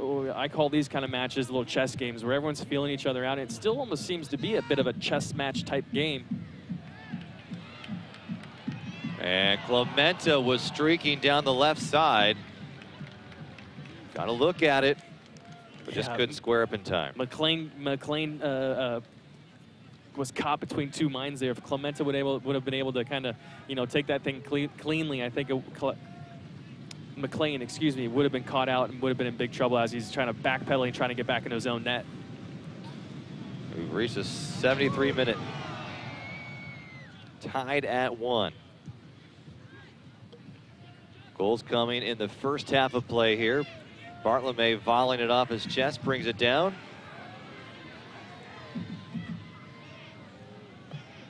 We also seen here, Roro's taken out to the wide right. Bartlome, fancy footwork, but Gonzalez just held his ground and played it. Now it's a nice tap by the Blues. Mirkovic, well done. Well done by Mirkovic there. He gets stuck in, get his toe in there. And keep possession and retain possession there. Josh Sung's coming all the way. From the full back position, play that one upfield. So Orange County and Sacramento will meet one more time on August 17th in Irvine. That will be the final match of the series between the two teams in the regular season.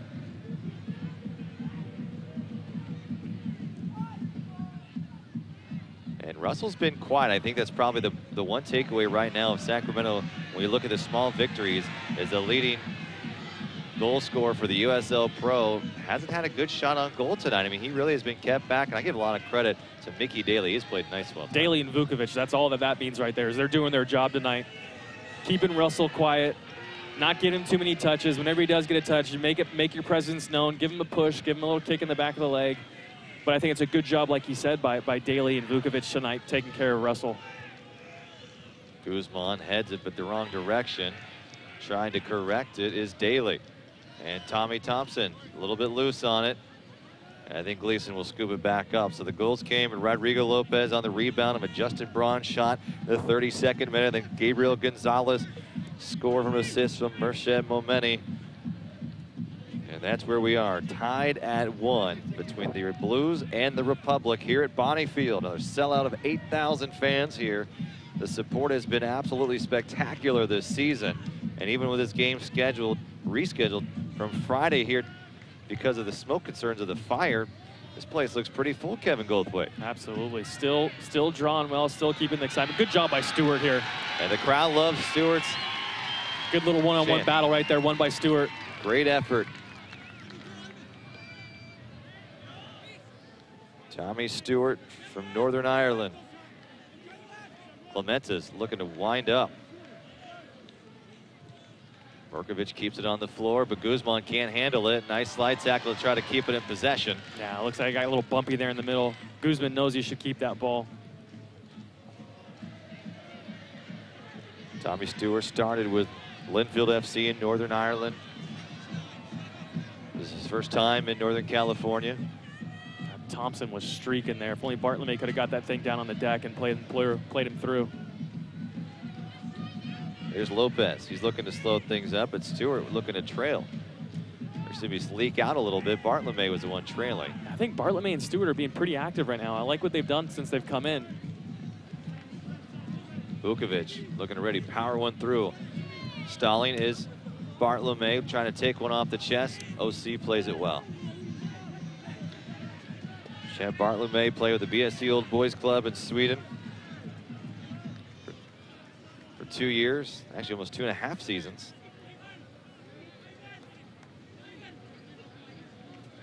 Need Republic to be patient here. Don't go forcing things. If it's not on, just bring it back. We got control of the ball. Possession seems to be in our favor right now. Each team would take a point here on a draw, but Sacramento look like they're ready for a win. After a great run they had of about 5 straight matches without a loss, they've struggled the last 2. One was a friendly against Atlas FC. Gleason will take this one off the bounce. Yeah, you see Orange County right now, they're stretching, they're struggling a little bit. Republic, like I mentioned before, they need to be patient. Move the ball forward slowly, get yourself in that final third. If it's not on, bring it back, go down the other side. If it's not on there, same thing, bring it back, go down the other side, try go down the middle. This is where you want to see, we talked about it last night, of guys being patient in that final third, keeping the ball, keep it moving, don't stand on it, but keep the ball moving. 1 and 2 touch. For about the final great ball in 12. And here's Tommy Stewart fighting for it, looking for a trailing Guzman. Guzman with a shot, sends it high. Guzman had a chance to take another touch there. I think Roro wanted that thing too. I guess that's what Guzman's coming, almost a sweeping through, and looks like a substitution. Gonzalez will come out for Orange County. And you're probably thinking they're probably going to make some substitutions here in the last minutes or so, as you've got about 12, 13 minutes left, and just, again, as you said, got back on their feet. Almost the same thing Adam John did earlier. Yeah, leaning back, that's a tough ball to hit on target. You got to kind of hit that with the outside of your right foot, drive it with your laces if you can. Just a tough ball. It's kind of awkward. And ideally, you see that come onto the guy's left foot, on Guzman's left foot, takes a touch and maybe curls it in the back post. Another thing that we didn't pick up was Roro was right behind there, crashing the goal. And the way Roro's been playing lately, I wouldn't mind seeing him on the ball on top of the box anytime. Back in the middle of the park here. So Andrew Hoxie checks in.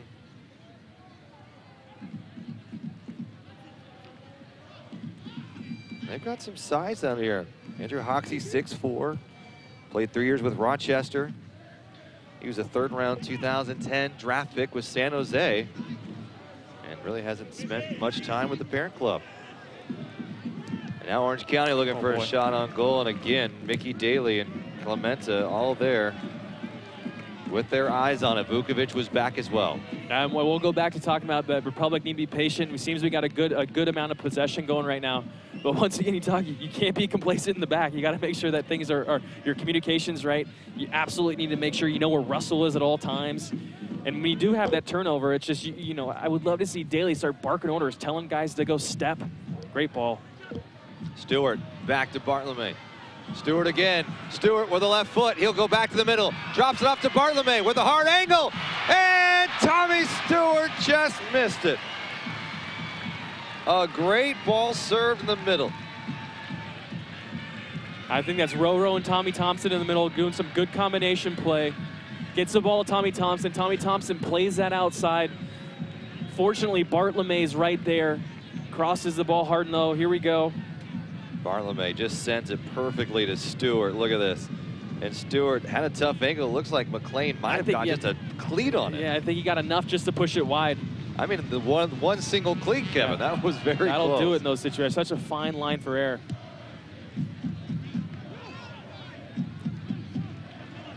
So Hoxie comes in.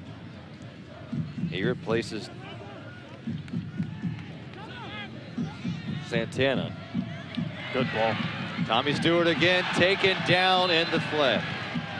Goutreau wants an explanation. He won't get it. Now a ball sent out into the stands. Tommy Stewart's been very active. He has been hitting the lanes very hard. I like what I'm seeing out there. Yeah, he's breaking out well. He's finding the right places, finding the gaps, especially those channels down wide into the corner flags on both sides. Tommy's always made really strong runs in that regard. Very smart soccer brain and makes good runs. And here's Lopez, one of the best set men in the game. Lands it high, header, chance. Daly. Daly was there. And you like that one. That was almost too good for you. That's one of those as a center back. You don't get a look too often on frame like that. And when you do, your eyes get a little bit too big and you get a little too anxious. And that was a beautiful golden opportunity. Great ball served in by Roto again. Here it is. Curled with his right foot into that sweet spot. And Daly knows better. And he knows he missed that chance there.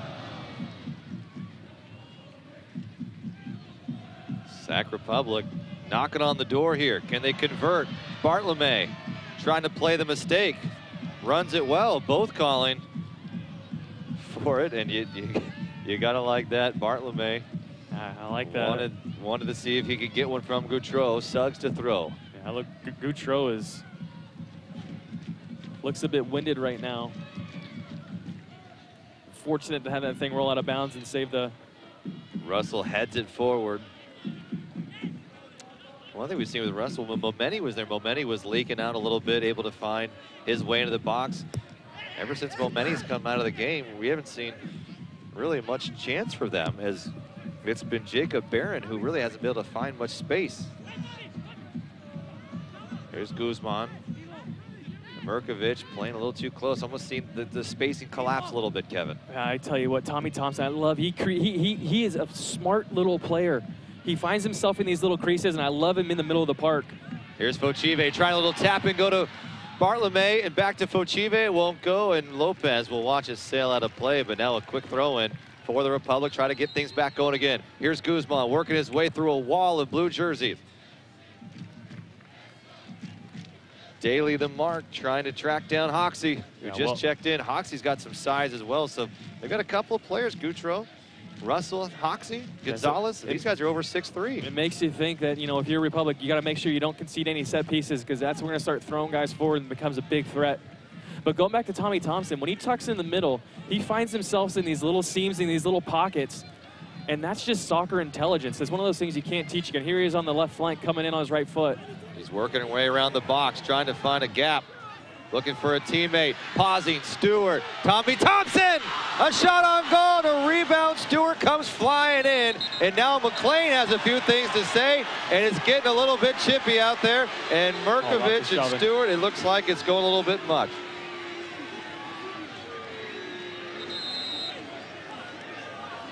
And it continues here. Things just got rowdy. McLean did not take too lightly to Tommy Stewart diving into the box. Yeah, McLean, I mean, he's got a point there, but I think he way overreacts. He causes that, you know, the ruckus we're seeing right now. He doesn't need to go up there and get in the face of Stewart, who's making a good, solid challenge for the ball. Here's a replay. Here's Tommy Stewart. Great shot, great save by McLean. It was still loose. It looks like Stewart came in a tad late, and I think McLean didn't like that it was toward his face either. Yeah, I mean, so McLean said a few things, and Stewart didn't like him on top. Stewart absolutely comes in late there. But McLean, you can't go and stand over somebody like that without expecting or anticipating someone to come in there and take offense to it. And that was Lopez, who actually, with a little shove, that could come back to haunt them a little bit if this is reviewed later on. Yeah, we'll see what happens here, if there's going to be any cautions or, you know, potentially even a red card being the referees. Looks like they're kind of conversing over here, talking about what's going on. But it looked like the same situation that happened a few weeks ago for the Republic, and Mirkovic was the one hit with a red card, and he was put out for a few games.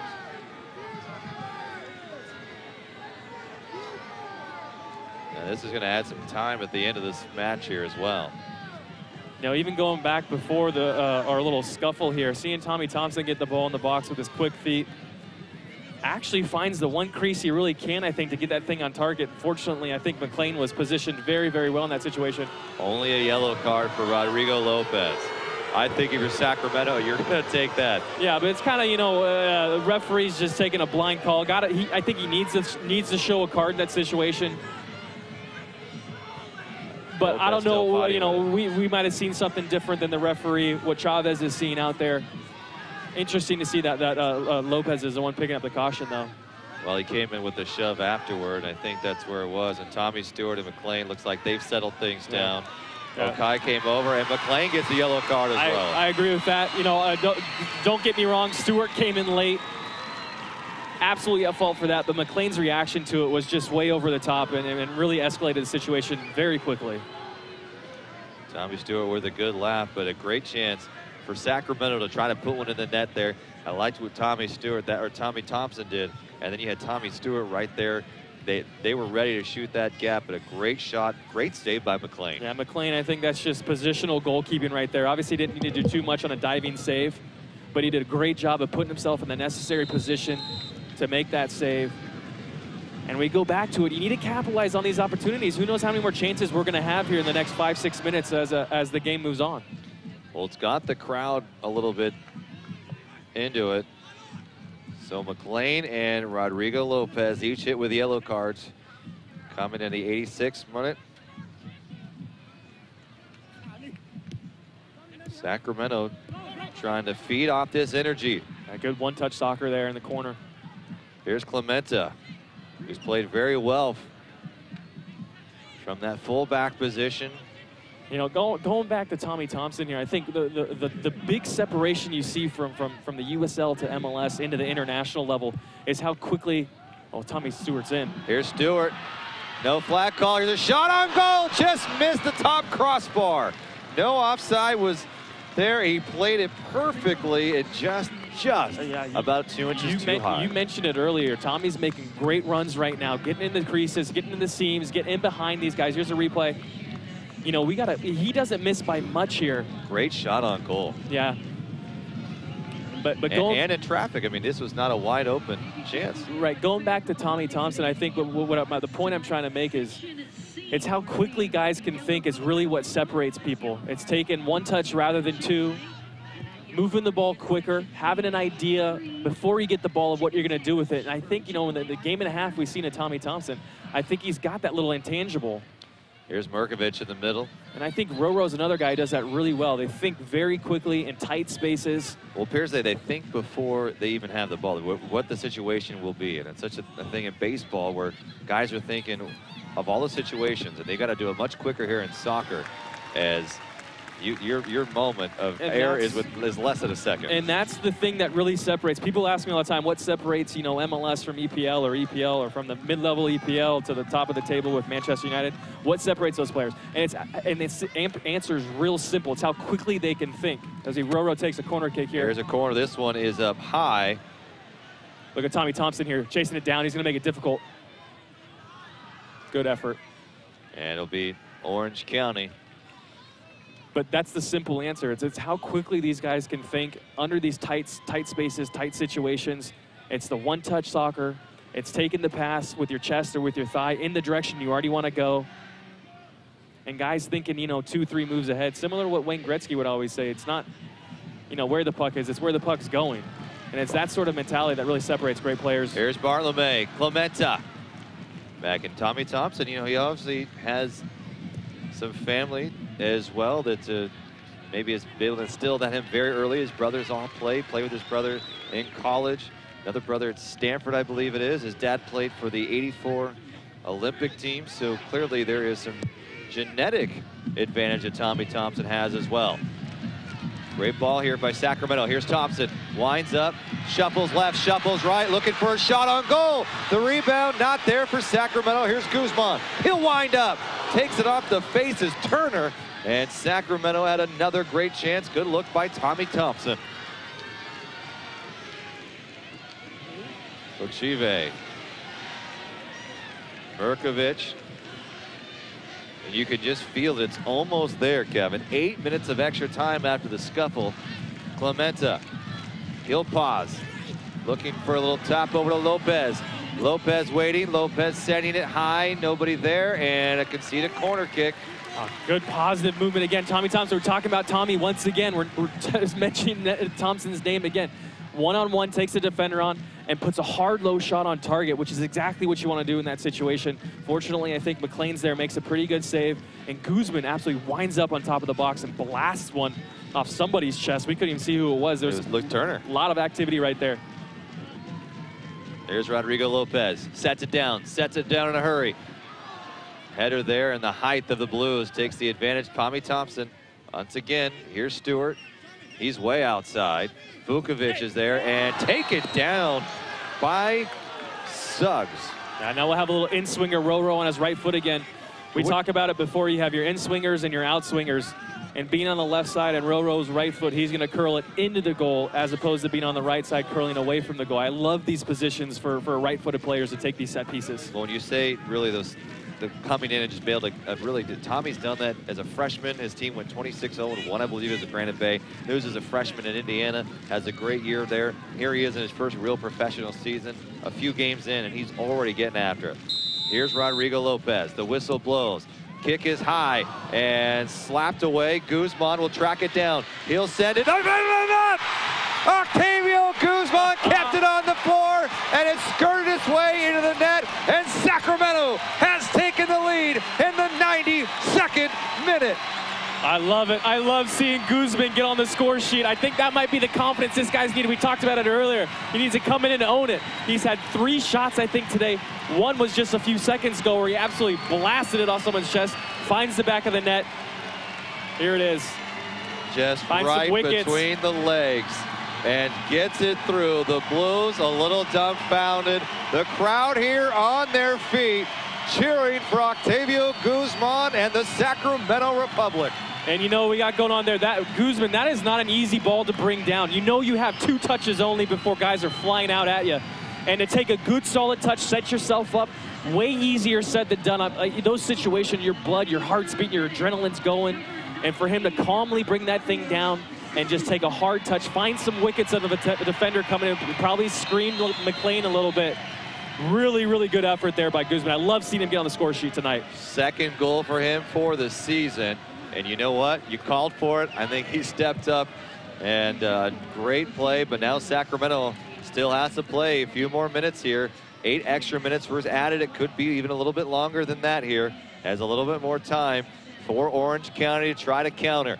Rodrigo Lopez and the Republic still countering. Here's Tommy Stewart, another chance for a score. Across, Tommy Thompson. Tommy Thompson, pause it. Bartolome just couldn't get there in time. And a great set again by the Republic in motion. And a free-flowing play. It seemed to work to spectacular timing, and Bartolome was just a tad moment too early. So now this is where they got to manage the game. I love that we're keeping the ball off that effort. And I tell you what, for Tommy Thompson to have the composure right there to play the ball across the face of the goal, seeing Bartolome streaking right there, I think the majority of the players typically are taking a touch and trying to hit that thing on target. I love seeing Tommy Thompson do that out there. Tommy Thompson breaking free again. He's in the middle of the park. He's having a heck of a few moments here. Lopez, a shot on goal, caught high by McLean. We did have a substitution, as we do have Mohamed Rocknapor, who has come in for Enrique Cardenas. Rocknapor playing in his 2nd professional season, went to high school in Santa Clarita, and now a whistle blows and a great chance here, a set play for Orange County, as they're going to get a click. Here is a shot by Rodrigo Lopez moments ago, and look at his eyes wide open, one-on-one chance, just directly on, got a little too high on him, and McLean was there. Not sure exactly what happened. Looked like Fuchida might have conceded a foul here of some sort. Very dangerous position here. I mean, if you're the Blues, you got Russell on the ball right now, who's thinking he's going to, this is once again, it's an in-swinger, so he's probably going to aim it for that back post. Just curl the thing in. And so Russell on the year, 6 goals, 4 assists. And we talked about these are the dangerous situations. These are the situations the Blues might be like kind of banking for, bringing some height and some big bodies into the match with substitutions. 26 shots on goal for number 7. The 33-year-old squares up. Lopez watches it sail high, and it goes way into the stands. Lopez signaled for him right before he kicked up, might have gotten Russell's head, and Rodrigo Lopez wins the mental battle there. You know, Russell looked over to the bench and maybe made eye contact with the coach, looking like he may be giving the green light. He was caught between 2 minds, trying to serve that in, or do I strike it hard? And puts it really, really high over the goal. I think best case scenario for Jake Gleason was that ball right there. Well, he proved he could kick the ball far in that situation, which is not necessarily what you want to do, but we're moving in. You got the fans getting into it now. 97th minute. They have been up here. That a fantastic goal. That one called on Turner. and a little bit shaken up. Walking away is Tommy Stewart. Time is our friend right now. How do we manage it? No need to keep pressing. We don't need to score a goal. The ball is our friend. Whenever we have the ball, there's no way we're getting scored on. So let's see how we manage the game here. There's an indirect kick. Tommy Thompson tracking it down. Good ball by Roro there. Still playing with it. Beats his man off the dribble. Looking for the net. Into the box he goes, and no teammate close by, and Sacramento looks like they'll get it back. That was pretty dirty by Tommy Thompson on the corner. It was right in front of us here. Does a little quick pullback, gets Suggs right underneath him, and dips in and goes into the goal. His footwork is something else, Kevin. Here's Lopez. Lopez. Well done by Lopez. Take your time here. Take your time. Yeah, you talk about Tommy Thompson's footwork. We were watching him earlier. I was watching him warm-ups. He's one of the guys that can do darn near every trick with the ball while he's juggling. Bartlome takes it off the hip, and they wanted to see if it went out. It won't go, and they'll continue to go, and a little shoving thrown by Russell. And Merkovich went down quickly, and there's a yellow card against Alan Russell. We've seen quite a few of those here in the second half, Kevin. Yeah, I think that's unfortunate for Russell. They're both going towards the ball. Mirkovic gets there a little bit early, but Allen's fully committed. Or Russell's fully committed already. Here's the replay. Oh, yeah, just the wrong place, wrong time. There was no malicious. They looked a little bit worse on the replay. It showed exactly what happened. He might have had his elbow up a little bit high, but Clementa's just good. But going back to Tommy Thompson, he was the guy, you know, before the game, he'd do any trick with the ball, flick it up, and you can tell he's just one of those classic type players. He wears the all-black Copas, which nobody wears anymore. Everyone's got the neon orange and neon yellow boots on. But he's just one of those old-school type guys that's very tactical or technical. Here's Orange County, though, has a chance. Looking through, another cross set high, and Vukovic will send it away, and that will do it. Orange County had a final moment to try to tie it, but the Republic will come away victorious here tonight at Bonnie Field and pick up another victory on the season, extend their advantage in the fourth place. They'll move to 9-5-2, pick up 3 points with a win, 29 on the season. Meanwhile, the Blues go to 8-9 and fall to 3-6 on the road. An exciting match here in Sacramento, Kevin. Yeah, another goal in extra time here for Republic to get the win. Love seeing that we get Guzman on the score sheet. We talked about it earlier. I think he's been waiting for something to kind of get his confidence going. Hopefully this is something that puts some wind in his sails and really can take some ownership now moving forward. And I'd love to see him kind of integrate himself in the team more and more and more. 11 different players have scored for the Republic this season. The second goal by Guzman there. And so many times tonight, you want to see them keep it forward, not get that ball up in the air on that Shannon goal. Played it perfectly right through the legs of the final four and right between the grasp of McLean. That thing's coming to him. It looks like it's just this big dish on a silver platter, you know, and I said it before. It is a tough thing to do, tough task to bring that thing down with your first touch and set yourself up, and he did it perfectly. Right on his right foot, had a little bit of bounce in it, picked it cleanly off that bounce, and finds that low near post. So, I mean, very technical goal, and that was fun to watch for us and fun to give these fans, you know, a goal again in extra time for the win. Everyone's leaving here happy on a Monday night. I love it.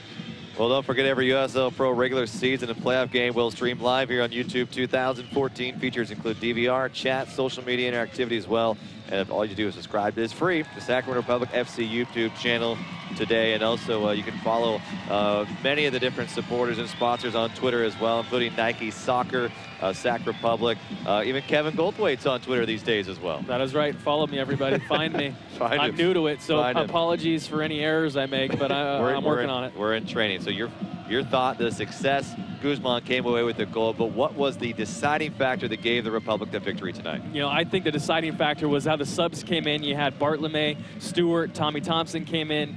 Guzman obviously scoring the game winner there. I think that the substitutions that Preki made absolutely influenced the game and were the reason for the W here tonight. I think it's great great coaching by the staff here tonight. And so just a recap on the scores.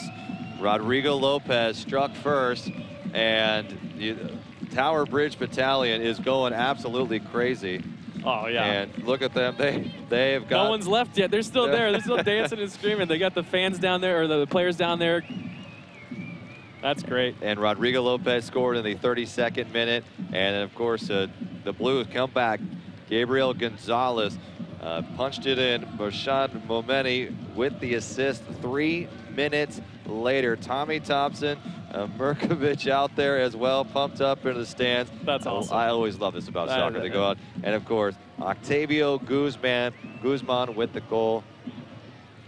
And it was just a great match, a great exciting time. You know, it got rescheduled, and you didn't know what you're going to get. It was pushed back here to Monday, and a lot of fans made it out. We're supposed to be here on July 4th for fireworks and the like, and then it gets pushed back again to 8 o'clock.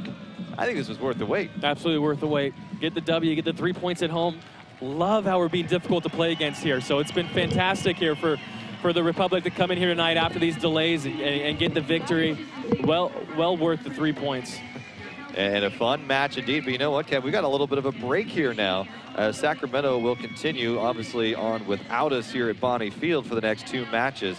But they've got coming up, you've got the Richmond Kickers, which should be a great match. And then you got the Charlotte Eagles coming up on July 14th. And I think now we can go down. I think we're waiting for Scott Marsh. And I think we have Scott Marsh here with the player of the game.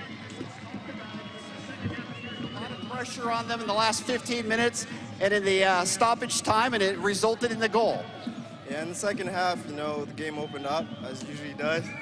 And, you know, Coach always tells us, find a way to get the win, find a way to get it done, you know. And we're at home. We had the guys wanted it really bad, and we kept pushing, and Octavio had a great goal. And it's really good for the group tonight before we get on the road. Yeah, Guzman coming up with the big goal in the stoppage time. And obviously this is kind of a rivalry now with Orange County. With the standings, they came in red hot, having won 5 of their last 6. This was a big win tonight. Yeah, definitely. I mean, there was intensity from the start. You know, we tried to keep the ball. They tried to as well. We tried to press. They tried to press. So it was a bit of a scramble. But, you know, like I said, the guys wanted it really, really bad. We could tell, and we kept pushing. And luckily we got the win. Yeah, you guys went over and talked to the battalion after the game. How big are they in, day out, rooting you guys on the victory? They're great. They're really great. We hear them behind us. You know, we don't want to let them down ever. So it helps us a lot, really. Thank you very much. Well, you guys survived the back-to-back yesterday, the friendly. Tonight you get the more important game, the victory versus Orange County. George, congratulations, and it's good to have you as our player of the game tonight. Thank you very much, guys. Thank you. All right, Jamie, back up to you. And Coach Brecky in front of us here, and he just a double fist high five. Very happy about this one. And he's unbelievable, Coach Brecky says here, and that was a great game. So much fun. I'm sure it was for him a little bit up and down as well. Yeah. That's probably about the happiest I've seen him all season. Kevin. I know, he came over, he looked a little bit winded himself, looked tired, and looked like he actually played the 90 minutes of the game. I think he was probably stressing on the bench, but he looked real happy. Came over, gave Rob and I a little fist bump. I think Precky's going to go home, sleep well, knowing he got the 3 points tonight. Hey, we've got a tough stretch coming up. You've got next match is going against Richmond, currently in second place with 32 points. Now, Sacramento just 3 points behind Richmond as they move forward. Orlando City then 2 weeks from that, and leading the way, 42 points, have not lost a match this season, 18 wins, 0 losses. And 3 ties. Yeah, they've been doing things right in Orlando. It's going to be a big challenge for them when the Republic face them. But you know what? I love the way we're playing, especially when we're playing at home right now. But bring them on. Bring them out here. Let's see how they can perform here at Bonnie Field. Well, what we're going to have is Orlando City on July 17th, and then Rangers FC in a friendly on the 19th, and then 21st and 25th. That's the West Brom Albion match. That'll be a couple friendlies right in a row from EPL team. We talked to the halftime about that, and then Pittsburgh Riverhounds.